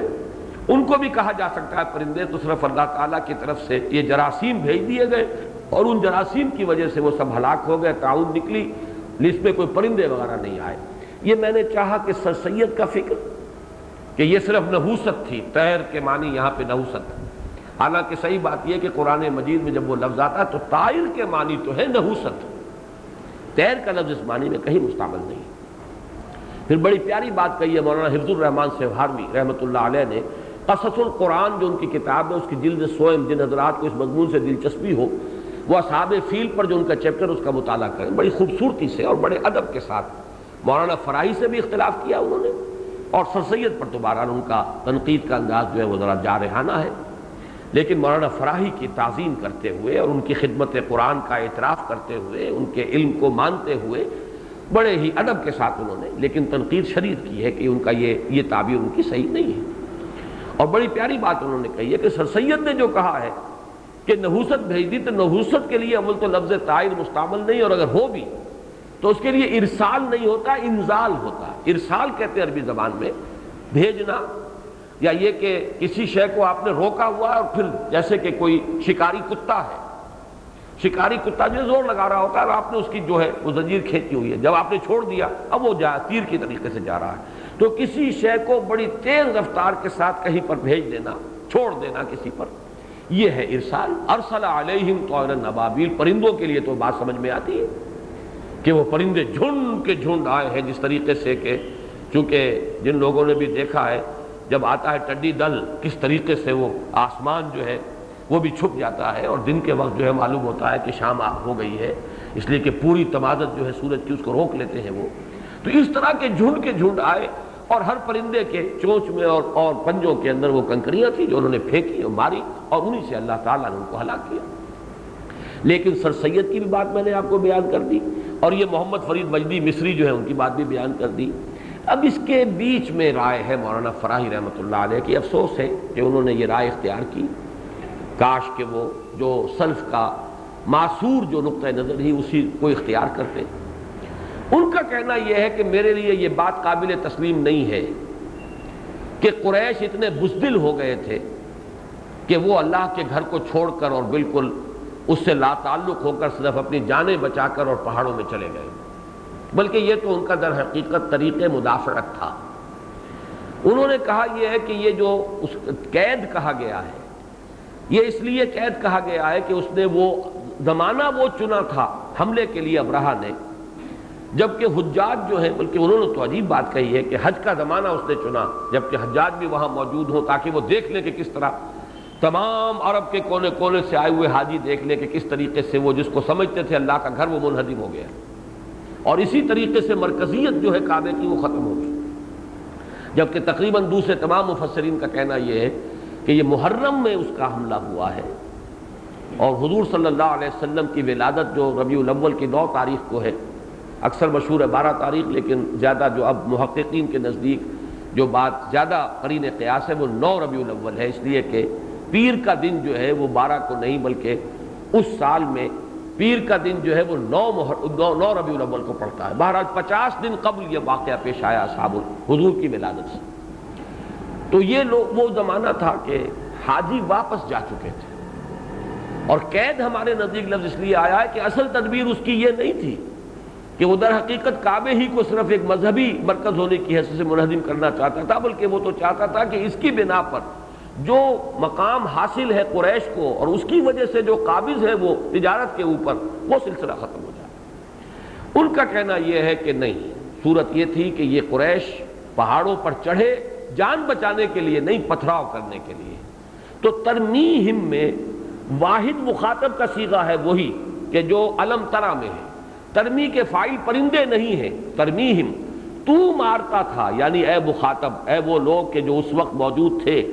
تم سنگ باری کر رہے تھے ان ہاتھیوں پر بھی اور لشکر پر بھی، جس سے کہ اللہ تعالیٰ نے انہیں بنا کر رکھ دیا بھس کھایا ہوا، فجعلہم کعصف مأکول۔ یہ تعویل ہے ان کی، ترمیہم کا فاعل جو ہے بجائے ان پرندوں کو ماننے کے، انہوں نے کہا پرندے تو اصل میں آئے تھے اس لیے کہ یہ اللہ تعالیٰ نے حیوانات کے اندر بھی ایک حص رکھی ہوئی ہے۔ جب بھی کبھی کوئی لشکر چلتا تھا کہیں حملہ آور ہونے کے لیے تو پرندوں کو بھی معلوم ہو جاتا، جو گوشت خور پرندے ہیں، گدھ قسم کے جو لاشیں کھاتے ہیں، مردار خور، انہیں اندازہ ہو جاتا تھا کہیں جنگ ہوگی اور بہت سے لوگ مریں گے اور بہت سے جسم جو ہے پڑے ہوئے ملیں گے ہمیں، اور ہم جا کر ہماری ضیافت کا سامان ہونے والا ہے، تو وہ جھنڈ کے جھنڈ جو ہے لشکر کے ساتھ آیا کرتے تھے۔ یہ اس لشکر کے ساتھ آئے تھے اس امید میں کہ جب ہلاکت ہوگی اور یہ حملہ کرنے جا رہے ہیں، جنگ ہوگی تو ہمیں بہت سی انسانی لاشیں جو ہے ہماری ضیافت کا سامان ہوگا، اس معنی میں وہ پرندوں کا تذکرہ ہے، ورنہ وہ پرندے اللہ نے اس لیے نہیں بھیجے تھے کہ ان کے ذریعے سے انہیں ہلاک کریں۔ یہ تعبیر اور یہ توجیہ سلف کی متفق علیہ مجمع علیہ توجیہ اور تعبیر کے خلاف ہے۔ اب اس کا پس منظر جو میں نے بیان کیا اس کو اچھی طرح سمجھ لیجئے۔ سر سید کے مکتبہ فکر میں معاذ اللہ میں مولانا فراہی کو اس مکتبہ فکر کا آدمی نہیں سمجھتا، لیکن سر سید سے متاثر وہ تھے۔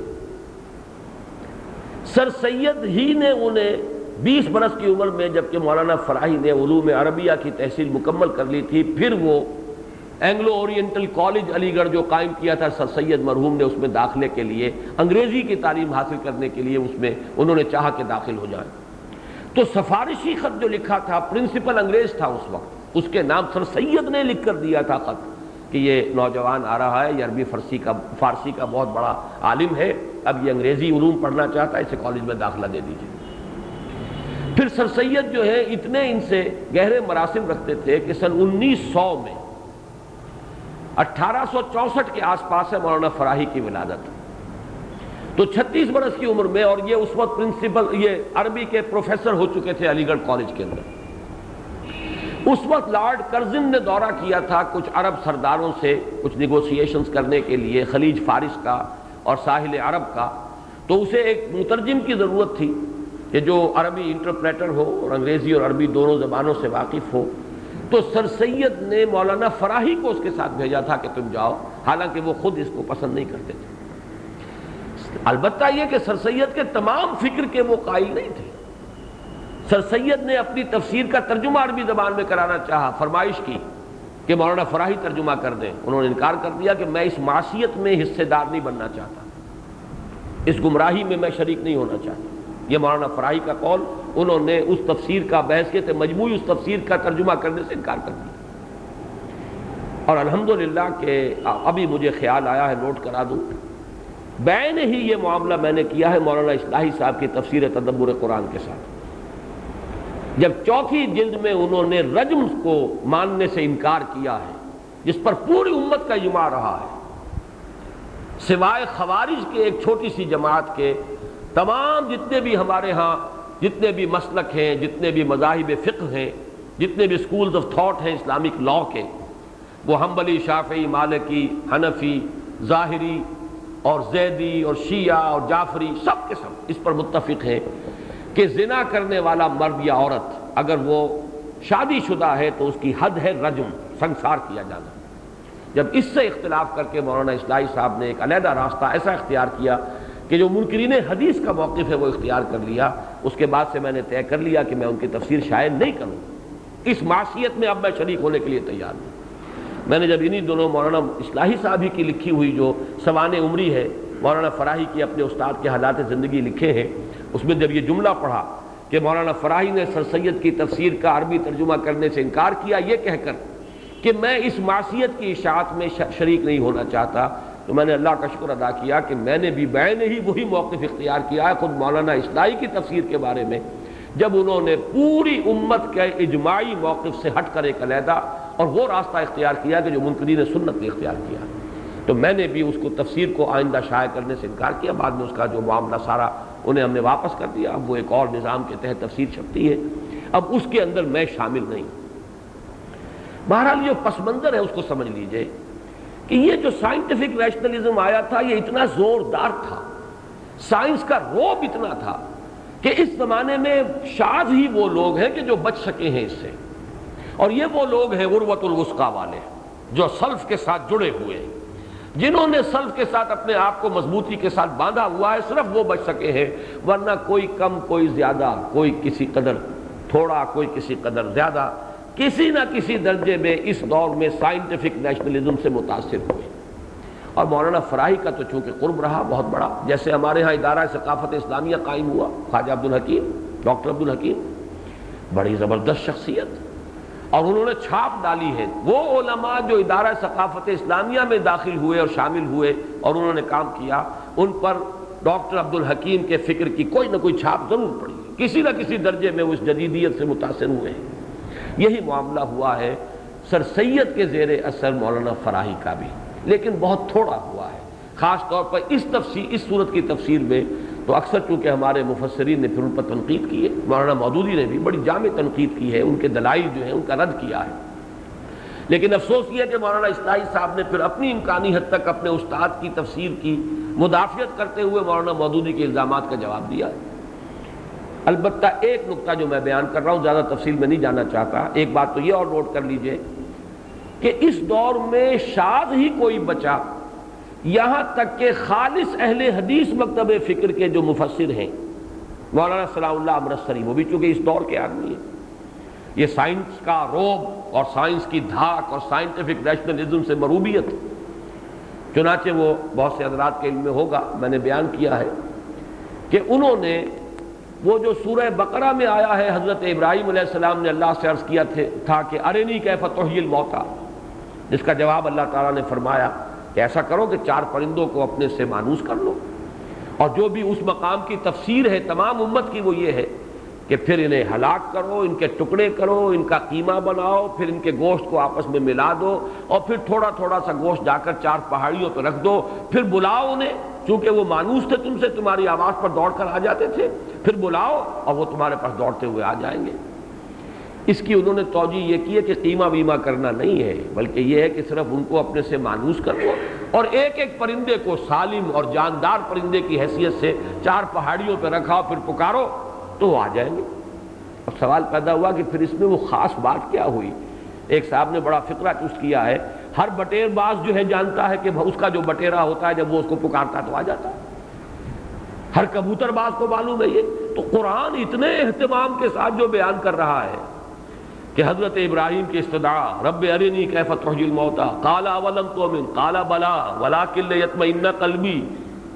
تو جب تک کہ کوئی خرق عادت، کوئی بالکل قانون تعویض سے علیحدہ کوئی شے نہ ہو کہ اپنے ہاتھ سے اس کے ٹکڑے کیے ہوں اور پھر جا کر رکھ دیے گئے ہوں، اور جب پکارا جائے تو وہ آ جائیں، تو معلوم ہو جائے، پہچان لے میں یہ وہی پرندے ہیں جن کا میں نے قیمہ کیا تھا، تو معلوم ہوا کہ کیف تحیی الموتیٰ والی بات جو ہے اس میں انسان کو اطمینان ہوا۔ یہ بات مجھے بتائی ہے، یہ بھی میں عرض کر دوں، اچھا ہے ریکارڈ پر آ جائے، سن 70 میں جب میں مدینہ منورہ میں تھا، تو یہ جو لکھوی برادران ہیں اس وقت اہل حدیث کے جو امیر ہیں، مولانا معین الدین لکھوی، وہ بہت مشہور ہیں آج کل، ان کے بڑے بھائی محی الدین لکھوی، وہ اب ذرا گوشہ نشین ہو چکے ہیں، درویش منش انسان ہیں۔ سن 51 میں انہوں نے الیکشن لڑا تھا پنجاب اسمبلی کا، اور وہ واحد نمائندے پھر قرار پائے تھے جماعت اسلامی کے پنجاب کی پروونشل اسمبلی میں۔ ان کے والد مرحوم مولانا محمد علی لکھوی سے میری ملاقات ہوئی، یہ سن 70 میں رمضان مبارک کے دوران مدینہ منورہ میں، اور انہوں نے کہا کہ ہم نے بات کی تھی مولانا ثناء اللہ امرتسری سے کہ یہ کیا بات آپ کر رہے ہیں؟ انہوں نے کہا بھائی میں کیا کروں، میری بڑی مجبوری ہے، مجھے چونکہ آریہ سماجیوں سے بات کرنی پڑتی ہے، مجھے چونکہ عیسائی مشنریز سے مناظرے کرنے پڑتے ہیں، تو ایسی باتیں میں کیسے مانوں جو ان سے نہ منوا سکوں، لہذا میں وہ توجیہ کرنے کی کوشش کر رہا ہوں کہ جو وہ ان کے لیے بھی قابل قبول ہو جائے، میری مجبوری یہ ہے۔ یہ بڑی پیاری بات ہے جو انہوں نے کہی اور مولانا محمد علی لکھوی نے مجھے بتائی۔ اس سے اندازہ ہوتا ہے کہ اس دور میں جو شخص بھی چاہتا تھا کہ میری بات جو ہے وہ ذرا جدید ذہن کے لیے بھی قابل قبول ہو جائے، وہ کوئی ایسی توجیہ کرنا جس سے کہ سائنٹیفک معاملہ معلوم ہو اور کوئی وہ خرق عادت اور فزیکل لاس جو ہے اس کے خلاف نظر نہ آئے، یہ ایک جذبہ تھا خاص دور میں پیدا ہوا، اور اسی سے اس حد تک مولانا فراہی بے متاثر ہو گئے۔ افسوس صد افسوس کہ انہوں نے سورہ فیل کی تفسیر میں بالکل غیر منطقی ترمیہم، تم مارتے تھے انہیں، اور اس پر جو بھی ہے یعنی اس کی تردید میں جو بات میں نے ابھی عرض کیا، مولانا حفظ الرحمان سواروی کی کتاب میں تفصیل سے پڑھ لیجئے، اجمالاً مولانا مودودی صاحب کے ہاں دیکھ لیجئے، لیکن ایک لفظ جس پر میری نگاہ زیادہ جمی ہے، جس سے کہ مولانا فراہی کی بات کی قطعاً نفی ہو جاتی ہے، اور حیران ہوں میں کہ مولانا حفظ الرحمان سواروی نے بھی اس کو اتنی صراحت سے تذکرہ نہیں کیا اس بات کا، اور مولانا مودودی کا ذہن تو ادھر منتقل ہوا ہی نہیں، حالانکہ انہوں نے اس تفسیر کی بڑی تردید کی ہے، نفی کی ہے۔ اور وہ یہ ہے کہ یہاں سجیل کا لفظ، جسے خود مولانا فراہی کہتے ہیں یہ سنگ گل ہے، کنکریاں۔ اگر کوئی انسان دوسرے دشمن کو ہلاک کرنے کے لیے پھینکے گا یا مارے گا تو کنکری نہیں مارے گا، کنکری مارنا تو سمبولک شے ہے، اور انسان جتنے زور سے بھی کنکری پھینک دے گا اس کا مومنٹم کیا ہوگا کہ وہ انسانوں کو ہلاک کرنے یا ہاتھیوں کو ہلاک کرنے کا ذریعہ بن سکتی ہے کنکری۔ یا تو یہ ہو کہ آپ پہاڑوں پر چڑھ گئے ہیں اور نیچے تنگ درا ہے، وہاں سے لشکر کو گزرنا ہے، تو بڑے بڑے پتھر آپ لڑکائیں، تب تو اس لشکر کے ہلاک ہونے کا کوئی سوال ہے۔ یا چلیے آپ ذرا بلندی پر کھڑے ہو کر اگر پتھر جو ہے چھوٹے ہی پتھر مارے تو اس سے بھی کسی کا کوئی گردن پہنچ سکتا ہے، لیکن کنکری کا مارنا کوئی کھیل تو نہیں تھا، یہ کوئی سمبولک چیز تو نہیں تھی۔ وہ کنکریاں ہی ہم مارتے ہیں شیطانوں کو، رمی جمرات، لیکن وہ ظاہر بات ہے کہ وہ کنکری انہیں ہلاک کرنے کے لیے نہیں ہے، وہ ایک علامت ہے، ایک ریچول ہے، ایک سمبولک اس کی حیثیت ہے۔ تو ترمیہم بحجارۃ من سجیل، اگر واقعہ وہ ہوتا جو وہ بیان کر رہے ہیں تو محض حجارہ کہنے کا پر بات مکمل ہو جاتی۔ من سجیل نہیں، وہ سنگ گل، وہ مٹی جو کہ دھوپ میں تمازت کی وجہ سے پک کر کنکریاں بن گئی، وہ کنکریاں ہیں۔ اور صحیح بات ہے کہ پرندوں کی چونچ میں اور پرندوں کے پنجوں میں آنے والی تو کنکری ہو سکتی ہے، وہ کوئی بڑا روڑا تو اٹھا کے نہیں لا سکتے اپنی چونچ میں۔ اور وہ کنکری جو ہے، جو کہ تعبیر ہے تمام ہمارے اسلاف کی کہ وہ کنکریاں ہیں جو پڑی ہیں ان پر، اور بلندی سے آنے کی وجہ سے ان کے اندر وہ مومنٹم پیدا ہوا ہے جس کی وجہ سے انہوں نے بلٹس کا کام کیا۔ بالکل صاف بات، واضح بات، اور میرا یقین اس پر مزید قائم ہوا کہ قرآن مجید اپنی حفاظت کرنے کے لیے خود کافی ہے۔ یہ سجیل کا لفظ یہاں نہ ہوتا تو بہت کچھ کہنے کے لیے موقع مل گیا تھا، لیکن سجیل کا لفظ کافی ہے یہاں۔ حالانکہ غور کیجئے کہ ایک اعتبار سے اس کی یہاں کوئی ضرورت نہیں محسوس ہوتی۔ ترمیہم بحجارۃ، ایک تو یہ کہ جو فواصل آیات ہے، جو قافیہ ہے یہاں، اس کی رعایت ہو گئی۔ الم تر کیف فعل ربک باصحاب الفیل الم یجعل کیدہم فی تضلیل وارسل علیہم طیرا ابابیل ترمیہم بحجارۃ من سجیل۔ لیکن اس کے علاوہ جو بات سامنے آئی وہ یہ ہے کہ اس سجیل کے لفظ نے اس غلط تعبیر کا راستہ روک دیا۔ اسی طرح کی غلط تعبیر کی ایک مثال ہے کہ یہ جو جدید ہے انداز تفسیر، اس کا میں نے اس سے پہلے بھی بیان کیا ہے کہ جو حضرت موسیٰ علیہ السلام قوم کو لے کر گزرے اور سمندر پھٹ گیا عصا کی ضرب مارنے سے، اللہ تعالیٰ کے حکم سے، جب جو وضرب بعصاک اپنے اس عصا سے سمندر پر ضرب لگاؤ، تو اس کی تعبیر یہ کی گئی ہے جدید اس دور میں، جس کی انتہا پھر جو ہے غلام احمد پرویز، یہ فکر جو ہے اپنی انتہا کو پہنچا غلام احمد پرویز کی جو بھی انہوں نے مفہوم القرآن لکھا ہے اور ان کی تصانیف ہیں، وہ یہ کہ یہ اصل میں مد و جزر کا معاملہ تھا۔ جب حضرت موسیٰ علیہ السلام لے کر پہنچے سمندر کے کنارے اپنی قوم کو، وہ دریا اس وقت جزر پر تھا، سمندر ذرا ہٹا ہوا تھا ساحل سے، زمین نکلی ہوئی تھی، اس میں سے گزر گئے، اور جب فرعون آیا تو وہ مد کی کیفیت تھی، پھر جو ہے وہ اس کے اوپر ٹائیڈ جو ہے وہ ہائی ٹائیڈ کا وقت تھا، لہذا وہ لشکر جو ہے وہ، تاکہ یہ نہ کہنا پڑے کہ عصائے کی ضرب سے سمندر پھٹ گیا۔ لیکن جو حضرات قرآن مجید سے واقف ہیں انہیں معلوم ہے کہ قرآن کے الفاظ یہاں ہیں فانفلق البحر وکان کل فرق کالطود العظیم، ہر حصہ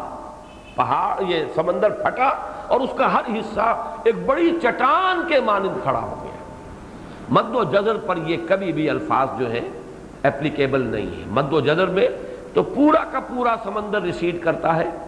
جزر کی حالت میں پورا کا پورا سمندر آگے بڑھتا ہے مد کی صورت میں، لیکن یہ کہ کل فرقن کا طود العظیم، ہر حصے کا ایک چٹان کے مانند کھڑا ہو جانا، یہ تو ایک معجزہ ہے، معجزے کے سوا اس کی کوئی تعویل، کوئی سائنٹیفک تعویل اس کی ممکن نہیں ہے۔ تو حقیقت یہ ہے کہ ہمیں یہ ماننا چاہیے کہ تمام پراپرٹیز آف دی میٹر اللہ کی عطا کردہ ہے، اللہ جب چاہے سلب کر سکتا ہے۔ آل لاز آف دی نیچر، چاہے وہ فزیکل چینج کے لاز ہوں چاہے کیمیکل چینج کے لاز ہوں، وہ اللہ نے بنائے ہیں، اللہ جب چاہے جس قانون کو چاہے توڑ سکتا ہے، عام طور پر نہیں توڑتا، وہ عام طور پر یہ انہی قوانین کے تحت دنیا چل رہی ہے۔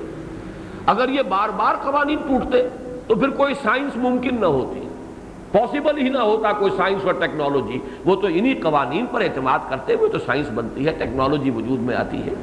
لیکن یہ نہیں ہے کہ اللہ کے ہاتھ بن گئے معاذ اللہ، کہ اللہ تعالیٰ جو ہے اب چونکہ قانون بنا چکا لہذا اب مجبور ہے، معذور ہے، اب وہ اپنے اس قانون کے خلاف کبھی کچھ نہیں کر سکتا، وہ جب چاہے جس قانون کو چاہے ساقط کر سکتا ہے۔ اور اسی کا نام خرق عادت ہے۔ جو بھی یوزول جو فزیکل لاز ہیں ان کا ٹوٹنا، پھٹ جانا، کٹ جانا، خرق کہتے ہیں پھاڑنے کو، کاٹنے کو، اللہ تعالیٰ ان قوانین طبعی کا پردہ چاک کرتا ہے اور اپنی قدرت خصوصی اور اپنی مشیت خصوصی کو ظاہر کر دیتا ہے. اسی کا نام معجزہ ہے، اسی کا نام خرق عادت ہے. تو یہ تباہی جو ہوئی ابرہہ کے لشکر کی، یہ در حقیقت اربوں کی سنگ باری سے نہیں ہوئی،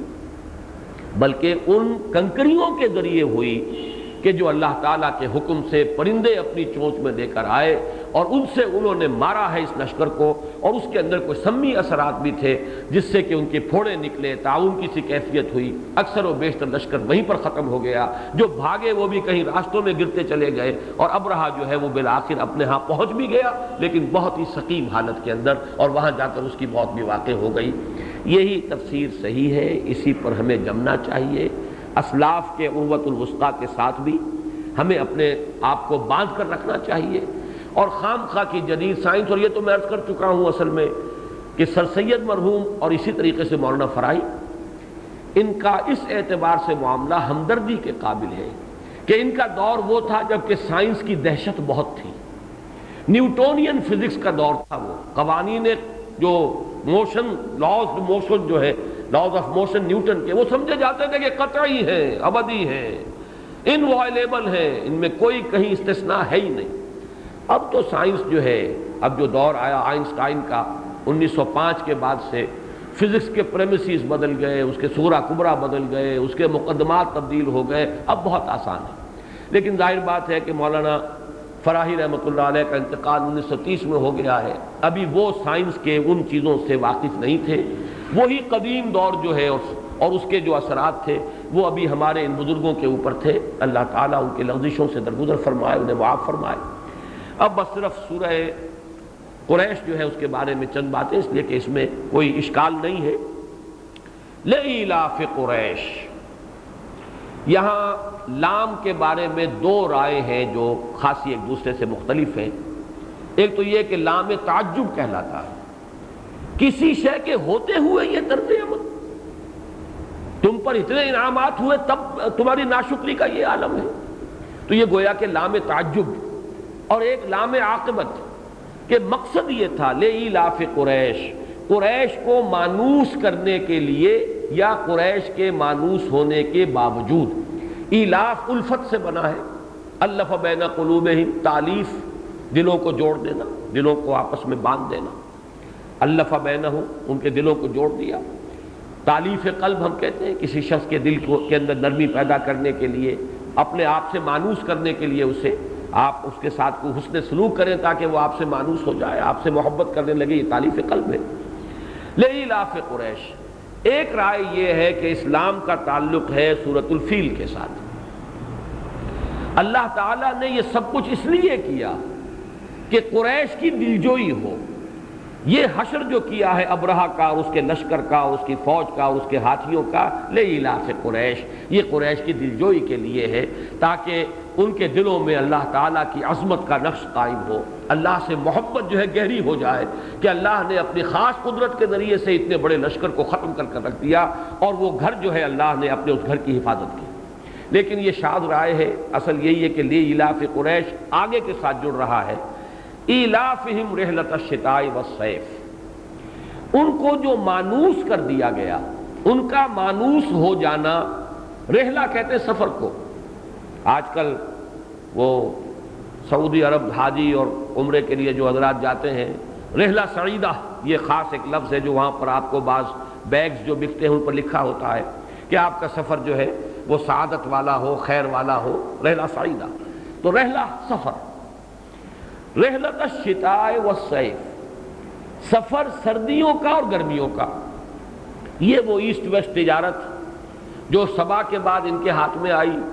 اور میرے گمان کے مطابق اسی کو واپس لینے کے لیے ابرہہ نے یہ ساری کوشش کی کہ خانہ کعبہ کی مرکزیت کو ختم کر دے، اور خانہ کعبہ کی وجہ سے، اس کے متولی ہونے کی وجہ سے قریش کو جو مراعات حاصل ہے، جو تحفظ حاصل ہے، وہ ختم ہو جائے تاکہ یہ تجارت پھر ہمارے قبضے میں آ جائے. ایلافہم رحلۃ الشتاء والصیف، اللہ تعالیٰ نے ان کو مانوس کر دیا. وہ سردیوں میں سفر کرتے تھے یمن کی طرف کیونکہ گرم علاقہ ہے، سردی شدید نہیں ہوتی، اور گرمیوں میں سفر کرتے تھے شام کی طرف. ہر سال میں ان کے یہ دو سفر تھے، تجارتی سفر. سردیوں میں یمن کی طرف گئے، وہاں سے سامان خریدا بھی، لیا بھی، اور اس کو منتقل کیا. اور پھر یہ کہ اس کو لے گئے گرمیوں کے سفر میں شمال کی طرف، اس لیے کہ وہ ذرا ٹھنڈا علاقہ ہے، تو گرمیوں میں وہ سفر آسان ہے، شام کے ساحل پر پہنچا دیا، اور اسی میں ان کی اپنی تجارت بھی تھی، اسی تجارت پر ان کی خوشحالی کا دار و مدار تھا، اور چونکہ یہ متولی تھے کعبے کے، لہذا ان کے قافلوں کے اوپر کوئی حملہ نہیں کرتا تھا، انہیں ایک حفاظت حاصل تھی۔ تو لإیلاف قریش ایلافہم رحلۃ الشتاء والصیف، اب اس کے دونوں ترجمے ہوں گے علیحدہ علیحدہ۔ باوجود مانوس کیے جانے کے قریش کے، یعنی ان کا مانوس کیا جانا سردی اور گرمی کے سفر سے، اس کے باوجود ان کا حال یہ ہے، یہاں اب گویا کہ محذوف مانا جائے گا کلام، کہ پھر بھی وہ شرک کے اندر مبتلا ہیں، پھر بھی وہ اللہ کی ناشکری کر رہے ہیں، پھر بھی وہ محمد صلی اللہ علیہ وسلم کی دعوت پر کان نہیں دھر رہے، اس کے باوجود کہ اس اللہ کے احسانات، اللہ کا انعام جو ہے ان پر، وہ ان کے بالکل سامنے ہے، ان کے نگاہوں کے سامنے ہے۔ اگر تو تعجب کا لام ہے تو ترجمہ یہ ہوگا، اور اگر لام عاقبت ہے تو گویا کہ مطلب یہ ہوگا کہ اس کا نتیجہ یہ نکلنا چاہیے اللہ کے اس انعام و اکرام کا جو ان پر ہوا ہے، اللہ نے جس طریقے سے اس کعبے کی مرکزیت کو ذریعہ بنا دیا ان کی خوشحالی کا، اگر آ رہا ہے ان کو امن بخشا ہے اس کعبے کی وجہ سے، اس بیت اللہ کی وجہ سے، تو انہیں چاہیے فَلْيَعْبُدُوا رَبَّ هَذَا الْبَيْتِ، یہ گویا کہ وہ دعوت محمدی صلی اللہ علیہ وسلم، اس دعوت کا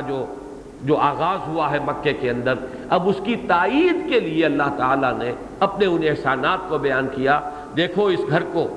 ہم نے اپنی قدرت خصوصی سے بچایا، جبکہ 60,000 کا لشکر ہاتھیوں کے سمیت آ گیا تھا اس کو گرانے کے لیے، دیکھو اس کو ہم نے ذریعہ بنایا تمہارے لیے، تمہاری خوشحالی کا ذریعہ، تمہارے محفوظ اور مامون ہونے کا ذریعہ بنایا۔ فَلْيَعْبُدُوا رَبَّ هَذَا الْبَيْتِ، تو انہیں چاہیے کہ پرستش کریں، بندگی کریں اس گھر کے مالک کی۔ قریش کے بارے میں بھی جان لیں کہ اس کا تسمیہ کیا ہے۔ ایک رائے یہ ہے کہ قرش ایک سمندری آبی جانور کہلاتا ہے جو بہت عظیم الجثہ، جو دوسری جو بھی آبی جانور ہیں انہیں خود کھا جاتا ہے لیکن اسے کوئی نہیں کھا سکتا، وہ سب پر غالب رہتا ہے لیکن کوئی اس پر غالب نہیں آتا، وہ قرش ہے۔ اس سے یہ تصغیر کا صیغہ ہے قریش، کیونکہ قریش بھی عرب کے اندر ایک ایسا قبیلہ بن گئے تھے کہ وہ غالب تھے، حاوی تھے، کوئی ان کے قافلے کے اوپر ہاتھ ڈالنے کی ضرورت نہیں کرتا تھا، اس لیے ان کا نام قریش پڑا۔ ایک یہ بھی ہے کہ قرش کے معنی کسب ہے، کمائی کرنا، تجارت کرنا، تو چونکہ یہ المتجرین بن گئے تھے چاروں بھائی، لہذا ان کا نام قریش پڑ گیا۔ ایک یہ بھی ہے کہ تقرش عربی زبان میں آتا تجمع کے لیے، جمع ہو جانا کسی جگہ پر، تقرش، تو قریش جب جمع ہو گئے، وہ منتشر تھے، یہ میں عرض کر چکا ہوں کہ قصی ابن کلاب نے ان کو پہلی مرتبہ لا کر اس گھر میں، اس کے جوار میں یہاں پر جمع کیا ہے، اس وجہ سے ان کا نام قریش ہے۔ واللہ عالم، یہ تین توجیحات ہیں۔ لإیلاف قریش ایلافہم رحلۃ الشتاء والصیف فلیعبدوا رب ھذا البیت الذی اطعمہم من جوع وآمنہم من خوف۔ اس گھر کے رب کی بندگی کرنی چاہیے جس نے انہیں کھلایا اور کھلا کر یعنی ان کے لیے روزی کا سامان کیا۔ وہ دعا جو کی تھی حضرت ابراہیم علیہ السلام نے، ربنا انی اسکنت من ذریتی بواد غیر ذی زرع عند بیتک المحرم ربنا لیقیموا الصلاۃ فاجعل افئدة من الناس تہوی الیہم وارزقہم من الثمرات لعلہم یشکرون۔ اب لوگوں کے دلوں کو ان کی طرف مائل کر دے اور ان کو رزق ہم پہنچا، میووں کا رزق، تاکہ یہ شکر ادا کریں۔ یہ وادی تو وہ ہے جس میں کوئی چیز پیدا نہیں ہوتی، کوئی زراعت نہیں ہے، واد غیر ذی زرع میں تیرے حکم سے میں نے اپنی نسل کی ایک شاخ جو ہے اسے یہاں آباد کر دیا ہے۔ اور یہ مضمون قرآن مجید میں سورہ قصص اور سورہ عنکبوت، یہ دونوں صورتیں جو ہیں متصل ہیں، ان میں یہ مضمون آیا ہے۔ سورہ قصص کی 57ویں آیت ہے، اولم نمکن لہم حرما آمنا یجبا الیہ ثمرات کل شیء۔ کیا یہ قریش دیکھتے نہیں کہ ہم نے ان کے لیے اس حرم کی سرزمین کو امن کا گہوارہ بنا دیا ہے، اور ہر چیز کے میوے کھینچے آتے ہیں اس سرزمین کی طرف۔ اس لیے کہ حج کا سلسلہ جیسے آج بھی جو شخص جاتا دیکھ لیتا ہے، پوری دنیا کا میوہ اور پھل آپ کو وہاں مل جائے گا۔ کہیں ساؤتھ امریکہ سے، ارجنٹائنا سے چلا ہوا کیلا پہنچا ہوا ہے وہاں، کہاں کہاں سے ہر شے دنیا کی آپ کو ملے گی مکہ مکرمہ کے اندر۔ اس لیے کہ حجاج بھی آتے ہیں، لے کر آتے ہیں، اور یہ سلسلہ خیر اب تو بڑی تجارت کا سلسلہ ہے۔ پہلے یہ کہ کونے کونے سے حاجی آتے تھے، چیزیں لے کر آتے تھے، پھر وہاں آ کر انفاق کرتے تھے، وہاں قربانیاں کرتے تھے، نہر ہوتا تھا، اس نہر ہی کی وجہ سے یہ خانہ بدوش لوگ جن کے پاس وہاں اور کچھ ذریعہ نہیں تھا، بھیڑیں بکریاں پال لی، کہیں پہاڑوں کے اوپر بارش ہو گئی، وہاں کہیں کوئی سبزہ ہو گیا، وہاں پر وہ چرتی نہیں، لیکن یہ کہ پھر ان کی پوری قیمت انہیں وصول ہوتی تھی جب حاجی آتے تھے اور خریدتے تھے۔ اب تو یہ ہے کہ اور بھی دوسرے ممالک سے امپورٹ بھی کیے جاتے ہیں، لیکن یہ کہ یہی ان کی خوشحالی کا سب سے بڑا ذریعہ بن گیا۔ ایک طرف تجارت کہ جو اس قریش کو حاصل ہوئی اسی گھر کے متولی ہونے کی وجہ سے کہ ان کے قافلوں پر کوئی حملہ نہیں کرتا تھا، دوسرے یہ کہ حج جس کے ذریعے سے سامان تجارت اور کھانے پینے کی چیزیں اور اجناس اور میوے کونے کونے سے دنیا کے وہاں جمع ہو رہی ہیں۔ اولم نمکن لہم حرما آمنا یجبا الیہ ثمرات کل شیء، یہ سورہ قصص میں اور سورہ عنکبوت میں فرمایا اولم یروا انا جعلنا حرما آمنا ویتخطف الناس من حولہم، کیا انہوں نے دیکھا نہیں ہم نے ان کے لیے حرم کو امن کی جگہ بنا دیا ہے، جبکہ لوگ آس پاس سے اچک لیے جاتے ہیں۔ جو آج کل اغوا ہوتا ہے، اغوا برائے تاوان، یتخطف الناس جو ہے صحیح ترین تعبیر یہی ہے، کوئی آدمی کہیں جا رہا اسے کھینچا اور لے گیا جنگل کے اندر اور اسے تاوان طلب کر لیا، لیکن وہاں یہ کہ حملہ کرنا اور تاخت و تاراج جو کرتے تھے اس کے لیے یتخطف الناس من حولہم، لوگوں کو جانوں کو تحفظ حاصل نہیں ہے عرب کے اندر، لیکن ان کو قریش کو اس حرم کی وجہ سے انہیں تحفظ حاصل ہے، ان کی جان اور مال کی حفاظت ہے، ان کو ایک سیادت اور قیادت حاصل ہوئی ہے پورے عرب کے اندر۔ فَلْيَعْبُدُوا رَبَّ هَٰذَا الْبَيْتِ الَّذِي أَطْعَمَهُم مِّن جُوعٍ وَآمَنَهُم مِّن خَوْفٍ، بس چاہیے کہ بندگی کریں اس گھر کے رب کی، اس گھر کا مالک، اس گھر کا رب۔ رب کا لفظ جو ہے کہیں آگے چل کے میں مزید وضاحت بھی کر دوں گا کہ رب در حقیقت دونوں معنی دیتا ہے، مالک بھی اور پالنہار اور پروردگار بھی، لیکن اصل میں جو لفظ ہے رب، را با با، اس کا اصل مفہوم ہے مالک، رب المال، مال والا، رب الدار، گھر والا، رب هذا البیت، اس گھر کا مالک، اس گھر کا پروردگار بھی معنی کر لیجئے، لیکن یہ کہ ظاہر بات ہے کہ گھر کی پرورش کا کوئی مفہوم نہیں ہے، یہاں پر جو لفظ آئے گا اس گھر کے مالک، اس گھر کے آقا کی بندگی اور پرستش کرنی چاہیے، جس نے انہیں خوشحال بنایا، رزق دیا بھوک سے نجات دینے کے لیے، اور امن دیا خوف سے نجات عطا کرنے کے لیے۔ یہ گویا کہ وہ